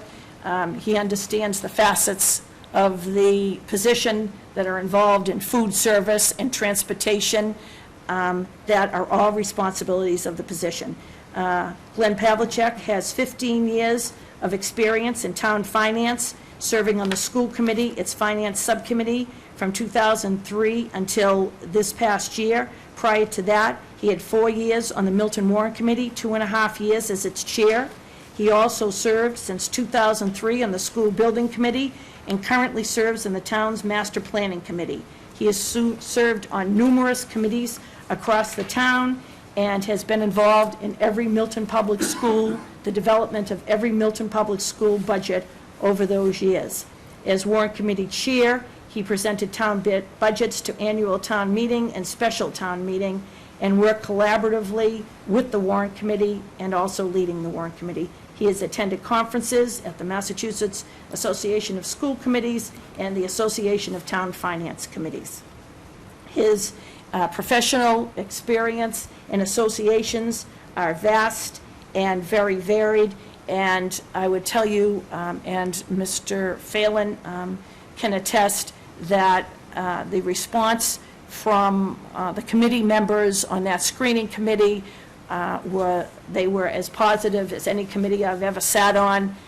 Glenn Pavlicek has the skill set and the knowledge of budget development, specifically Milton Public School budget development, and I believe the leadership skills and the temperament to oversee very diverse areas, transportation, food service, and the very important business office in the Milton Public Schools. So I enthusiastically recommend, Ms.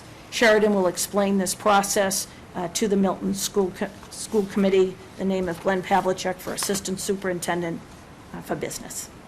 Thank you, Ms. Gormley, for your recommendation and for that outline of the process that we took getting to this point. Madam Chair? Yes. Just one small point of order on the description of the process, and for the general public's benefit, the reason that we're here and this is on our agenda is because unlike most positions that report directly to the superintendent and our appointments of the superintendent, this position is an appointment of the school committee. So with that in mind, you described the candidate, your conversation with the first candidate as who resulted as a finalist, as you offered him the position and he declined. I think an accurate description of that conversation is you discussed what his requirements might be if offered the position. Based on that conversation, he concluded that we could not meet his requirements and withdrew his name from consideration. I'm glad you clarified that. And I think it's important for the public to know that with all of these positions, I communicate with the school committee at all times, but for this position, and I believe a committee member said it was never done before, that we actually brought 2 committee members in, again, to work with me. And I would always work in collaboration with the school committee, and those discussions were collaborating with the school committee over details. Thank you. So I do also want to say that this is a change in process for us. When we entered into this process, we decided that we would like to interview the candidate, the final candidate, in public at a school committee meeting. That hasn't been done before for an assistant superintendent of business position. I reached out to Glenn Kuchar, who is the head of the Mass Association of School Committees, to just inquire, what is done, what is, how this is, what the process is for other communities. And he said it varies differently, but many communities do, in fact, interview this position, this candidate in public session. So tonight, we invite Mr. Glenn Pavlicek to come have a seat at the table and join us.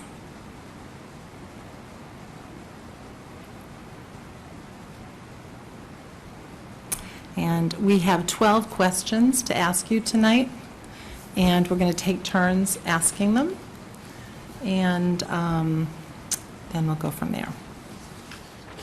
Welcome. Welcome. Thank you. And I'm the leadoff batter.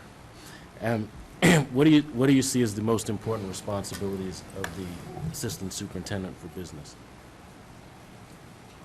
Well, certainly the most important responsibility is the budget and overseeing the budget and expenditures through the years. Over the years, the budgets have always been historically tight in Milton, not only in the schools, but in most town departments. And it really is an issue of monitoring and keeping tabs on everything, especially in a budget like ours, which is very fluid.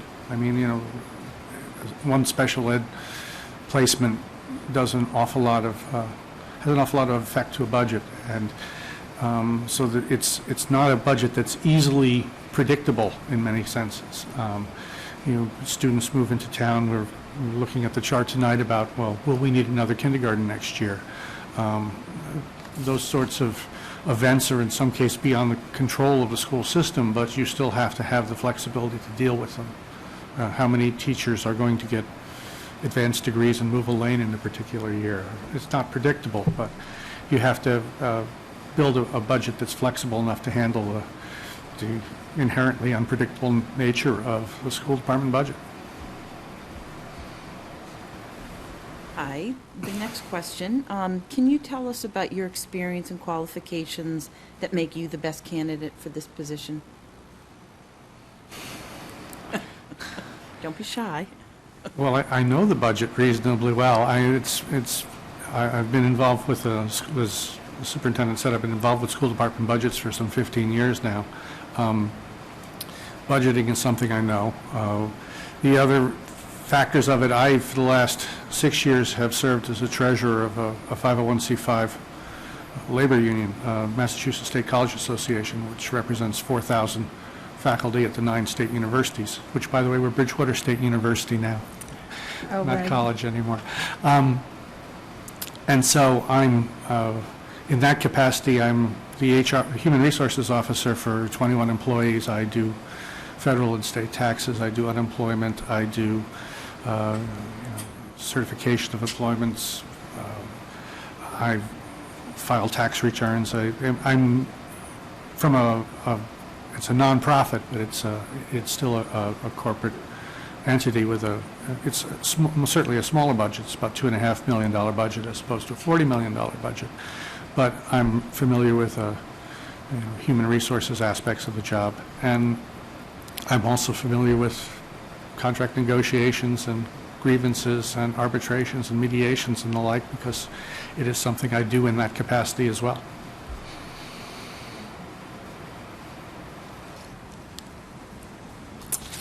Mr. Pavlicek, what do you see as the strengths and weaknesses in the current school budget and financial management systems?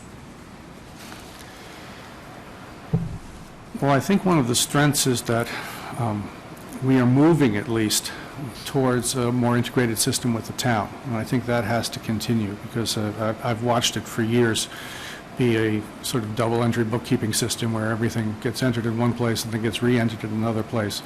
And that has led to trouble in the past, where, certain things weren't reconciled, and all of a sudden you saw that some people had one version of where we were in the books and others had another, and that's not good. And so I think that the efforts to consolidate are a major strength. And I think that carries over, too, to the formation of consolidated facilities over the last couple of years. I think Bill Ritchie's done a really good job in bringing that department together and starting to give it a real mission, and tying together a lot of different things, like, consolidating contracts and so forth, that, several different departments would have. So I think I think the amount of collaboration between the town and the school that's increased over the last few years has been a major strength. A weakness, I was just say the weakness is, the inherent unpredictability of what we do. I mean, it's a challenge. It's not necessarily a weakness, it's just a fact of life. Great, thank you. Your management and supervisory experience? Well, as I say, I am the employer for 21 individuals currently at my job, so I interview people. I do take care of all the paperwork with the federal government. I have had issues where we have had people who have had to be let go for one reason or another, and I've had to do that. We've had issues where people were not performing their job in a proper manner, where instead of having let them go, we've devised plans for how they might be able to improve themselves and how they might be able to get the job done more efficiently, and have had people, learn and retain their positions and get better at their jobs by giving them the development that they needed to do it. As I say, it's challenging because the people I manage are at 9 different places across the state, even though I'm generally at one, so I have to travel around a lot and talk to people and do things on a sort of distributed basis. But that's the primary focus of those sort of management skills. I also sit on the board of trustees of a health and welfare trust fund, which is a benefits fund.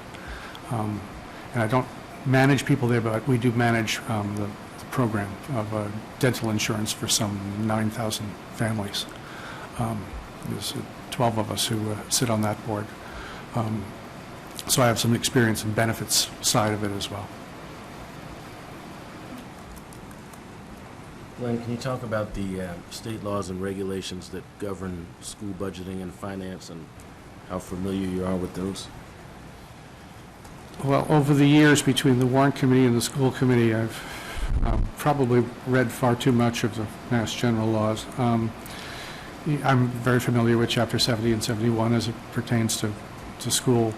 Although I'm not a certified procurement officer, I do know 30B and the procurement laws, bid laws and so forth, because I've dealt with it either indirectly through consolidated facilities or through the school building project, where we've had to deal with all those.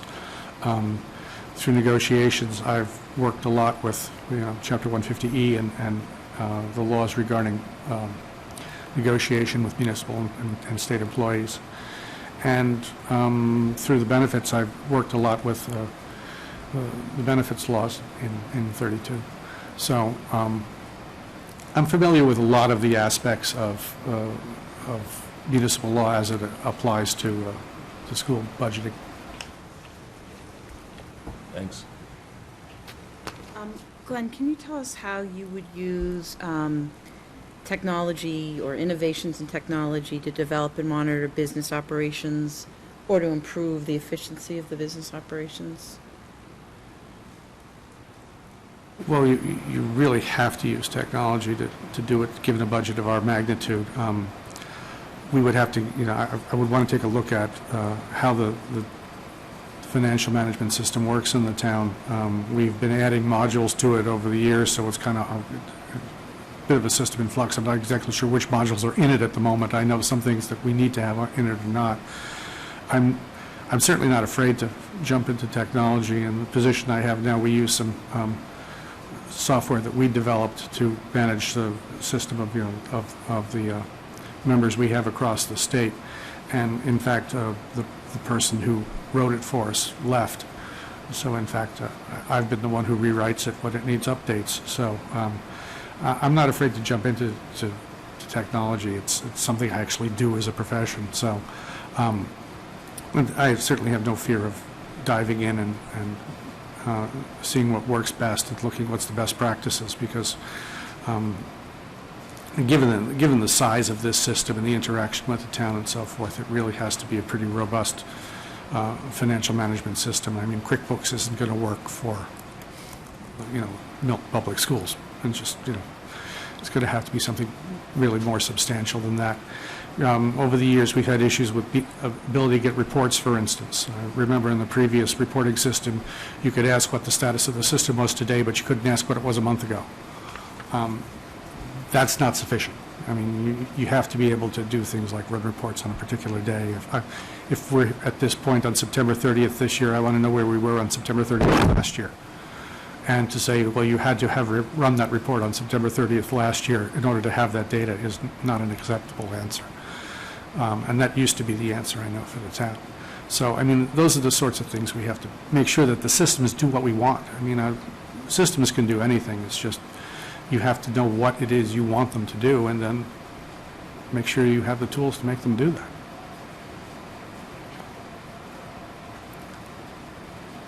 Glenn, could you describe your understanding of our budget process and how you might improve it?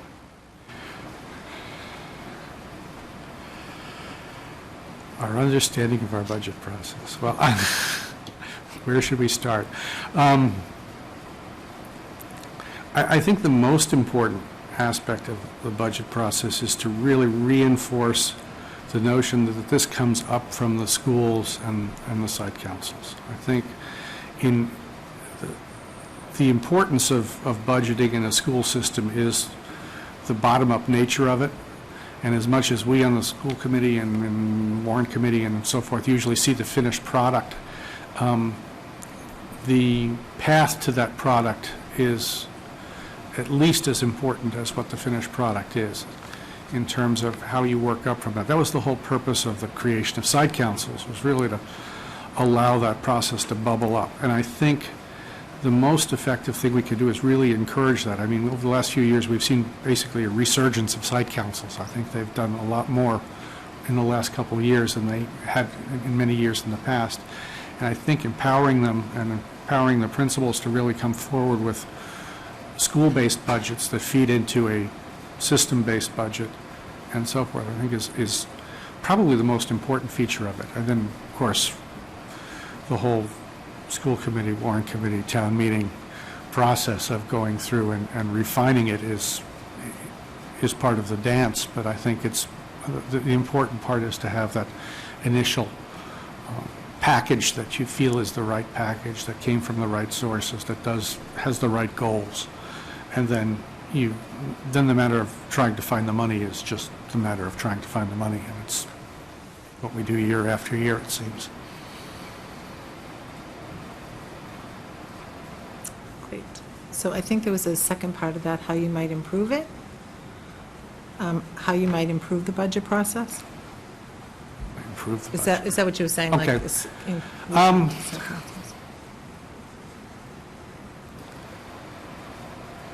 How you might improve the budget process. Well, my principal improvement actually would be one that's not possible, which is not to start quite so early, getting it to the warrant committee. I think we have to have enough time to develop it ourselves so that we have a really cogent process. However, the timing of the town is what the timing of the town is, and we have to have something to them by December 1st. My worry is that, we're starting a budget process like pretty much the day after we finish town meeting. We're really getting ready for the next budget process, and that puts a lot of stress on people. And I wish there was a way to make it, to have sort of an ongoing process that people can say, yeah, now this year we're going to do this, we did this last year, let's stick with our goals, and to say, what's the year 2 of it? So maybe it's at the lowest level, looking at it as a 2 or 3 year plan, so you're not starting over at ground zero every year and reinventing your budget, is to really have some sort of longer range goals for how you'd like the budget to look. It's difficult when you always seem to be scraping for money year to year, but in reality, if you're not looking a couple of years ahead, you often aren't as efficient with your requests as you could be. Thank you. So I was just following up on Mrs. Kelly's question. Now I have my question, sorry. What would be your key priorities in your first year?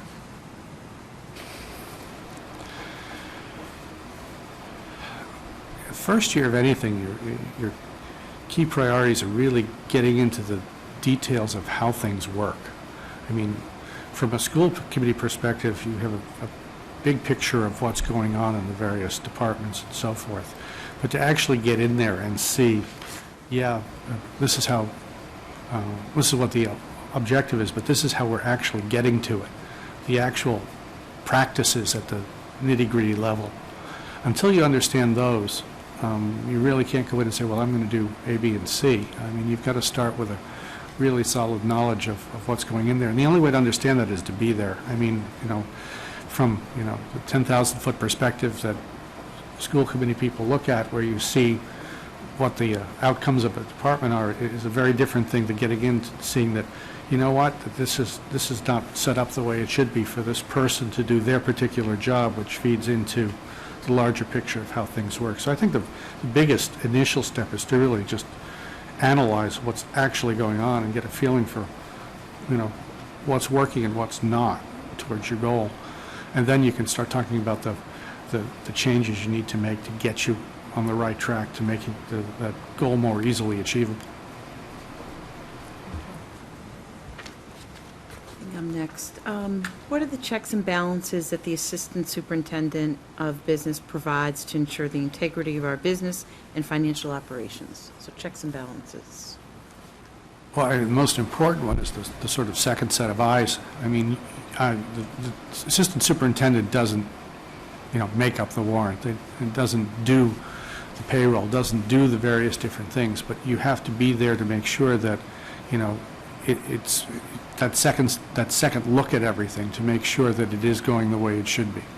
The first year I took over as treasurer of the nonprofit I work with, in about 4 months in, got a knock on the door, and it was an IRS person who had come to visit, which is never a good thing.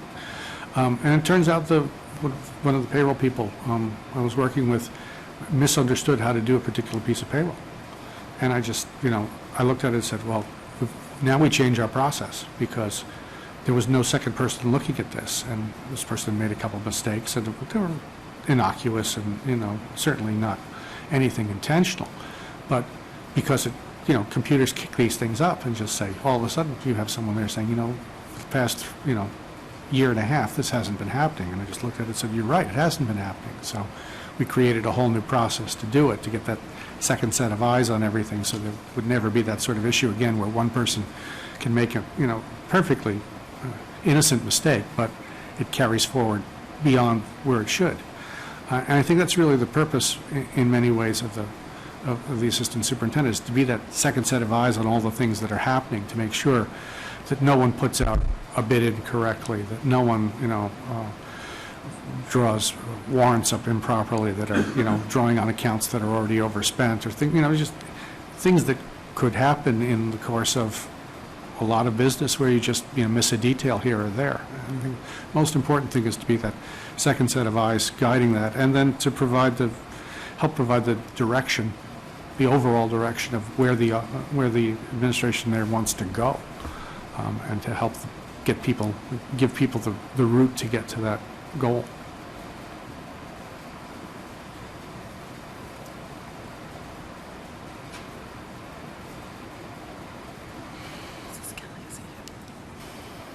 Oh, it's me. Was this a break? No, sorry. We're writing our notes here, sorry. I'll go Seventh next. inning stretch. Sorry, I'll go next. Can you describe your experience with financial audits? Well, as the treasurer of a nonprofit, I have an audit I am responsible for every year. In fact, mine's coming up in August again. And I have to prepare all the documents for an auditor, and we have to, justify all of the payroll, all of the expenditures, all the receipts. And it's a fairly complicated operation because we have a lot of people at a lot of different places, and money passes through from this organization to that organization. You have to be careful, in our case, about agency fee status. You can't spend money on things that you can't spend money on for a union and things like that. And so, down to the fact that if you reimbursed someone for dinner, there better not be any alcohol on the tab, because you can't do that with a nonprofit. I mean, it gets very detailed, and it's something we do every year. It's important to any organization. It not only protects the integrity of the organization, it literally protects the directors of the organization, who have fiduciary responsibility. Audits are a part of life for any organization. You need to be responsible for them. You need to do them. I've worked with them on the town side. We've interviewed, back at my ward committee days, when the town auditors would come in for reviews of practices and so forth. I've worked with town auditors for a number of years, so I'm familiar with the process. Been through it. My turn again. So if we were to talk to individuals that have worked for you or with you, what would they say was the best thing about working with you?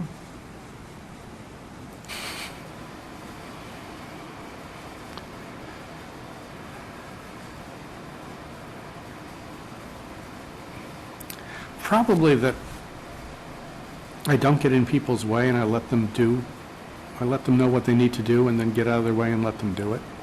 I don't like to look over people's shoulders to the extent that say, well, you should be doing it this way. I say, if you have a job to do, this is what your job to do. You're hired to do it. You know how to do it. I'm not going to tell you, but I'm going to check the results. But I don't want to. I don't micromanage people.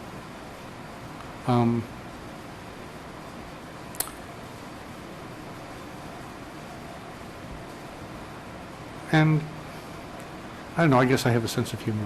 We have fun in the office. That's important. Thank you. And of course, the flip side, what would they say is the worst thing about working for you? That I tell people what I expect them to do and expect them to do it. It's the other half of that coin. I mean, if you give people their head, you have to hold them responsible for it. So, you give them the freedom to do what it is they need to do, they have to do it. Okay, thanks. So that concludes our questions. Do you have anything that you would like to say, any further comments? Well, just to say that if 6 weeks ago you asked me where I was going to be tonight, I had me write up 100 possibilities, this wouldn't have been on it. This is, and in fact had, a while after I had stepped off the committee and was starting to count down the number of meetings I had to attend and checking them off and saying, it's one more gone and so forth. And the superintendent came to me and said, I have something I want you to think about, but you have to promise you won't say no. If I hadn't promised I wouldn't say no, I probably would have said no, because it just seemed a little out of the box to me. But I thought about it for a while, and as Mike did, I called the Ethics Commission, and I called state licensure boards, and I called, you name it, I called all over the place to see if there was anything that would prevent me from considering this. And when, actually, pretty much to my surprise, I found that no one would say no, that there was nothing that prevents you from doing it. Then I just had to sit down and say, is this something you want to do, as opposed to something you can do? And partially, we all know the superintendent's very persuasive, but it's something that, on some reflection, I thought, well, this would be an interesting thing to do. And not that I was looking for a career change, not that I was, not that if this was any town other than Milton, I would be here. But it's one of those opportunities that presents itself, and you start to think about it and say, oh, maybe I could bring some value to this. And so at that point, I decided I'll throw my hat in and let's see what happens. So it's unusual. I mean, it's unusual all around on this particular instance. I don't think it's something I had thought about. I don't think it's certainly something I had never even considered. I have a job. I like my job. But this could be a very interesting job, too. And it would be, because I've seen it go for the last 15 years or so. I know what kind of a job it is.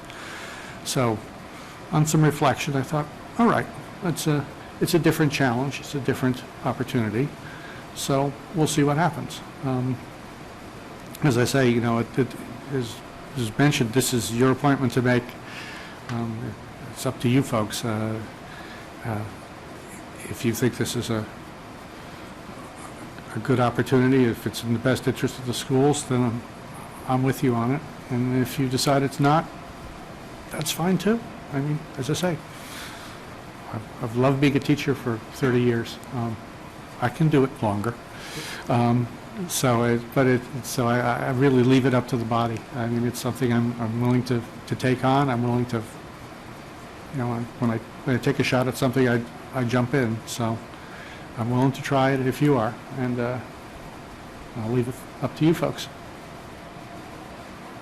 Any further questions? Mr. Walker? Just a comment. I'd like to thank you and the superintendent for being willing to think outside the box about candidates.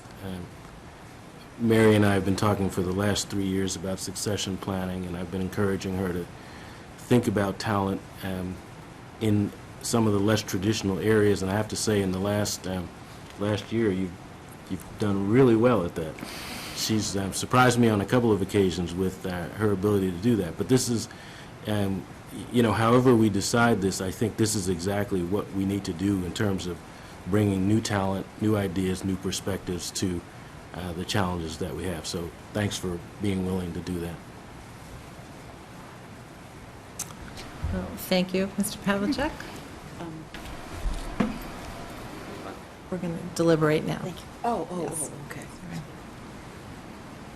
So, is there a motion to be made? So I'm ready to make a motion, and Mr. Pavlicek alluded to his consultation with the Ethics Commission, but I just wanted to note that we have also sought an opinion from the Ethics Commission to ensure that there are no conflicts for us as a school committee. So with that in mind, I would move that we appoint Mr. Pavlicek Assistant Superintendent for Business, contingent upon receipt of a favorable opinion from the Ethics Commission, which we've already requested. So I would expect that in the next few weeks, probably in the next 3 weeks. Could I just a friendly amendment, a favorable opinion in writing? Yes. Yes. Okay. Yes. Favorable written opinion, correct. Second. So motion made by Mr. Walker and seconded by Ms. Bagley-Jones. Mrs. Can I Kelly? offer a friendly amendment? Because usually with a appointment, it would be pending successful contract negotiations. Yes. I'll accept both of those as friendly amendments. So the motion is appoint Mr. Pavlicek Assistant Superintendent for Business, contingent on receipt of a favorable written opinion from the Ethics Commission and pending the successful outcome of contract negotiations. Thank you. Do we have any? Okay, Maura? Any further discussion? Ms. Bagley-Jones? Oh, please. I'll I'll be last. I think that when Mary first approached this idea, it was sort of oh, that's definitely thinking outside the box. The more I thought, ooh, that really does make sense. When I look at what Glenn's experience has been both on the school committee, the warrant committee, let alone his paid work, I mean, that's all his unpaid work, it's amazing to me. So I think that he would be a great fit for us, and I think this is a really key time for us to move forward with this, because we need to have somebody in this position, and clearly, Ms. Gormley has gone through several rounds of interviews, several rounds of advertising, several rounds of trying to get the right fit, and this is a position we can't afford to not have the right fit, and I think that Glenn would be the right fit from his experience both in the school system, but also in his professional career, his thoughtfulness, his human computer in his brain, that he can, like this with numbers. But in all seriousness, I think that he has the professional, volunteer, and personal attributes that we really need in this position to make sure that we are on target, as I believe we are, but we need to make sure we have that second pair of eyes in there helping us stay the path, stay the course. So I would enthusiastically like to bring him aboard. Thank you. Mrs. Kelly? Sure. So Glenn has been an outstanding citizen of Milton in all of the work that he has done for this community. And I think the skills that he would bring to this job definitely fit and would be a great asset to the Milton Public School Administration. I have had what I'm going to discuss now, I've discussed this with both Glenn and with Superintendent Gormley. We've talked, or at least some members have talked about having spoke with the Ethics Board. Milton, in its policies around ethics and conflict of interest, actually goes above the recommendations of the Ethics Board. And I have an issue not with who the candidate is, but the position that they just walked off of. And I believe that it would benefit the town for there to be time between someone stepping off of the school committee and walking into one of the highest paid administrative jobs in the system. And so what I had suggested was perhaps waiting a year and then having the process go forward that way. Obviously, that was not met with favorably in terms of what the superintendent felt was in the best interest of the district. And for that reason, because I think we do need to hold ourselves to that high standard established in our policy, I will be voting against this appointment, not because of the individual again, but because of the position that he has held. Mr. Walker? And all I would add to that is, since we are usually very much in sync about how we think about policy, almost always, I would agree with you that this may be an area where we need a policy, and I would agree with you that with regard to the conflict of interest policy that we have for staff and for, as it applies to school committee members and members of their family, that we have gone above the standard that is included in the state conflict of interest law. But in this particular case, we don't have a policy, and for that reason, I think that we need to rely on the guidance of the Ethics Commission, and if they feel that there's not a conflict, then I think as a committee that should be sufficient for us. Mrs. Kelly? And I appreciate that. Sometimes we agree on policy, sometimes we don't.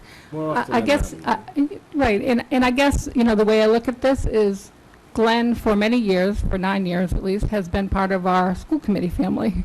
And that's really where the rubber hits the road for me. So that's why I have the position I have. Okay.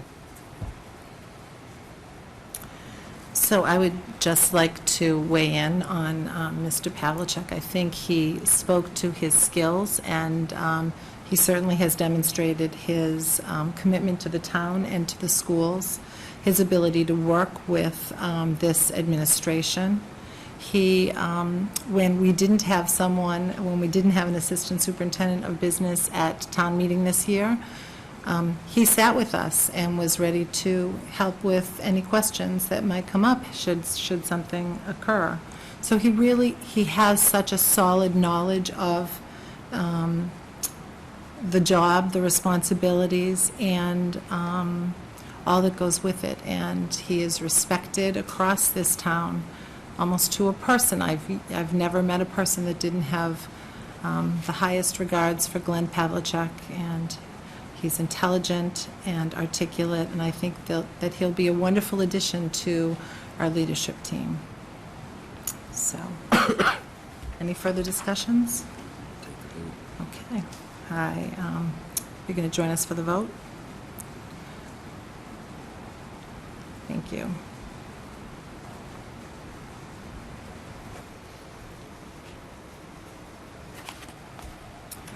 All in favor of the motion? Opposed? Abstained? That was 3-4, 1, and 2 abstentions. Thank you very much. And we will await that ruling.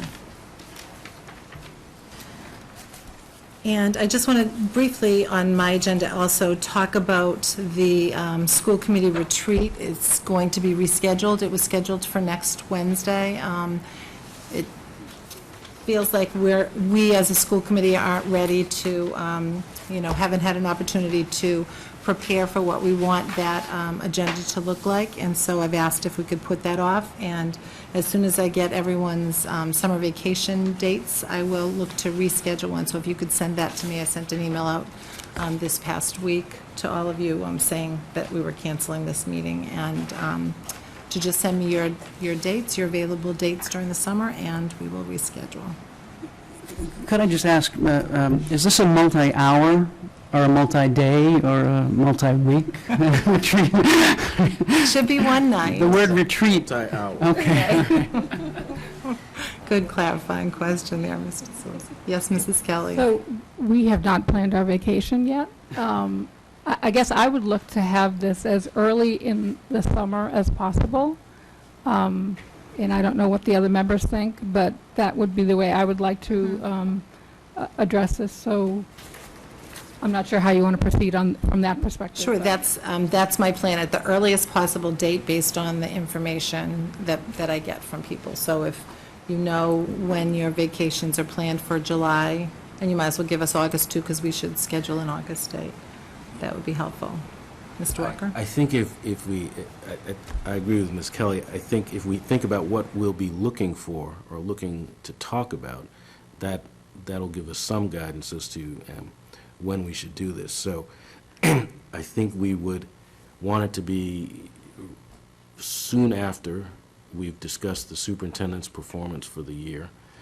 I think it would be soon after we have all of the district performance information, including MCAS, and before we've started the discussion about budget and advancement initiatives for next year, since I would think that much of the discussion that we do at this retreat would help to drive some of the thinking about how we plan to allocate resources, and more importantly, what our priorities are.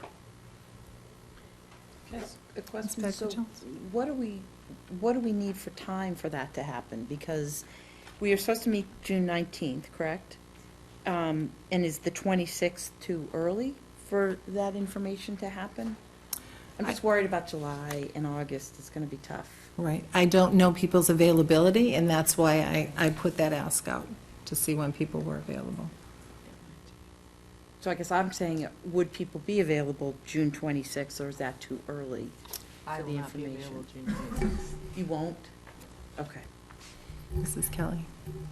But Mr. Walker mentioned that he would want test results, which typically Well- aren't available till August, right? Unless I we think- use internal testing. Ms. Gormley? I think, Mr. Phelan, are we going to get preliminary MCAS results back The state issued a, in June? the the testing, preliminary testing results in multiple choice questions at least will be out in mid to late June. That does not mean that the essay or some of the open response items will be out, but we will have some data in draft form, quite frankly, in embargoed form Right. at that point in time. And isn't that just ELA, not math, or is it both? I think it's multiple choice in both, but I'm not Okay. sure. My answer would have been, that wouldn't have been that informed, but it would be, August is too late, but some information, whatever information we can gather about how we've performed, or said differently, how closely we got to the goals that we set for this year. Because again, that's where we hit the target and where we missed the target is going to be part of where should we focus our efforts and priorities for next year. So. And if I might, Yes. I can give, when the committee members are telling you their schedules, I can find out tomorrow from the state what those timelines are. Thank you. So, yes, Mrs. Kelly? Just if we anticipate using embargoed test results, does that become an executive session? I can't remember whether executive session is Phelan will something tell that you, we yes. can utilize for purposes of I- embargoed test results. I'm not sure how that would work either. I think that the test results are only to be used by school administrators and school personnel. And I believe there might be a provision about whether or not they can be used for, or shared with the school committees, but we can check the commissioner of the DESE's guidance on that subject. Thank you. Thank you. And that's the end of my report. We could move into Finance Subcommittee report. Mrs. Kelly, please. So we have a number of topics that we've been discussing as we're heading into the close of the fiscal year. The administration has been closely monitoring bills, making sure that we will end up in a good place at the end of the year. It's always, I think, an anxious time for probably every school district. Another item that we talked about is full-day kindergarten.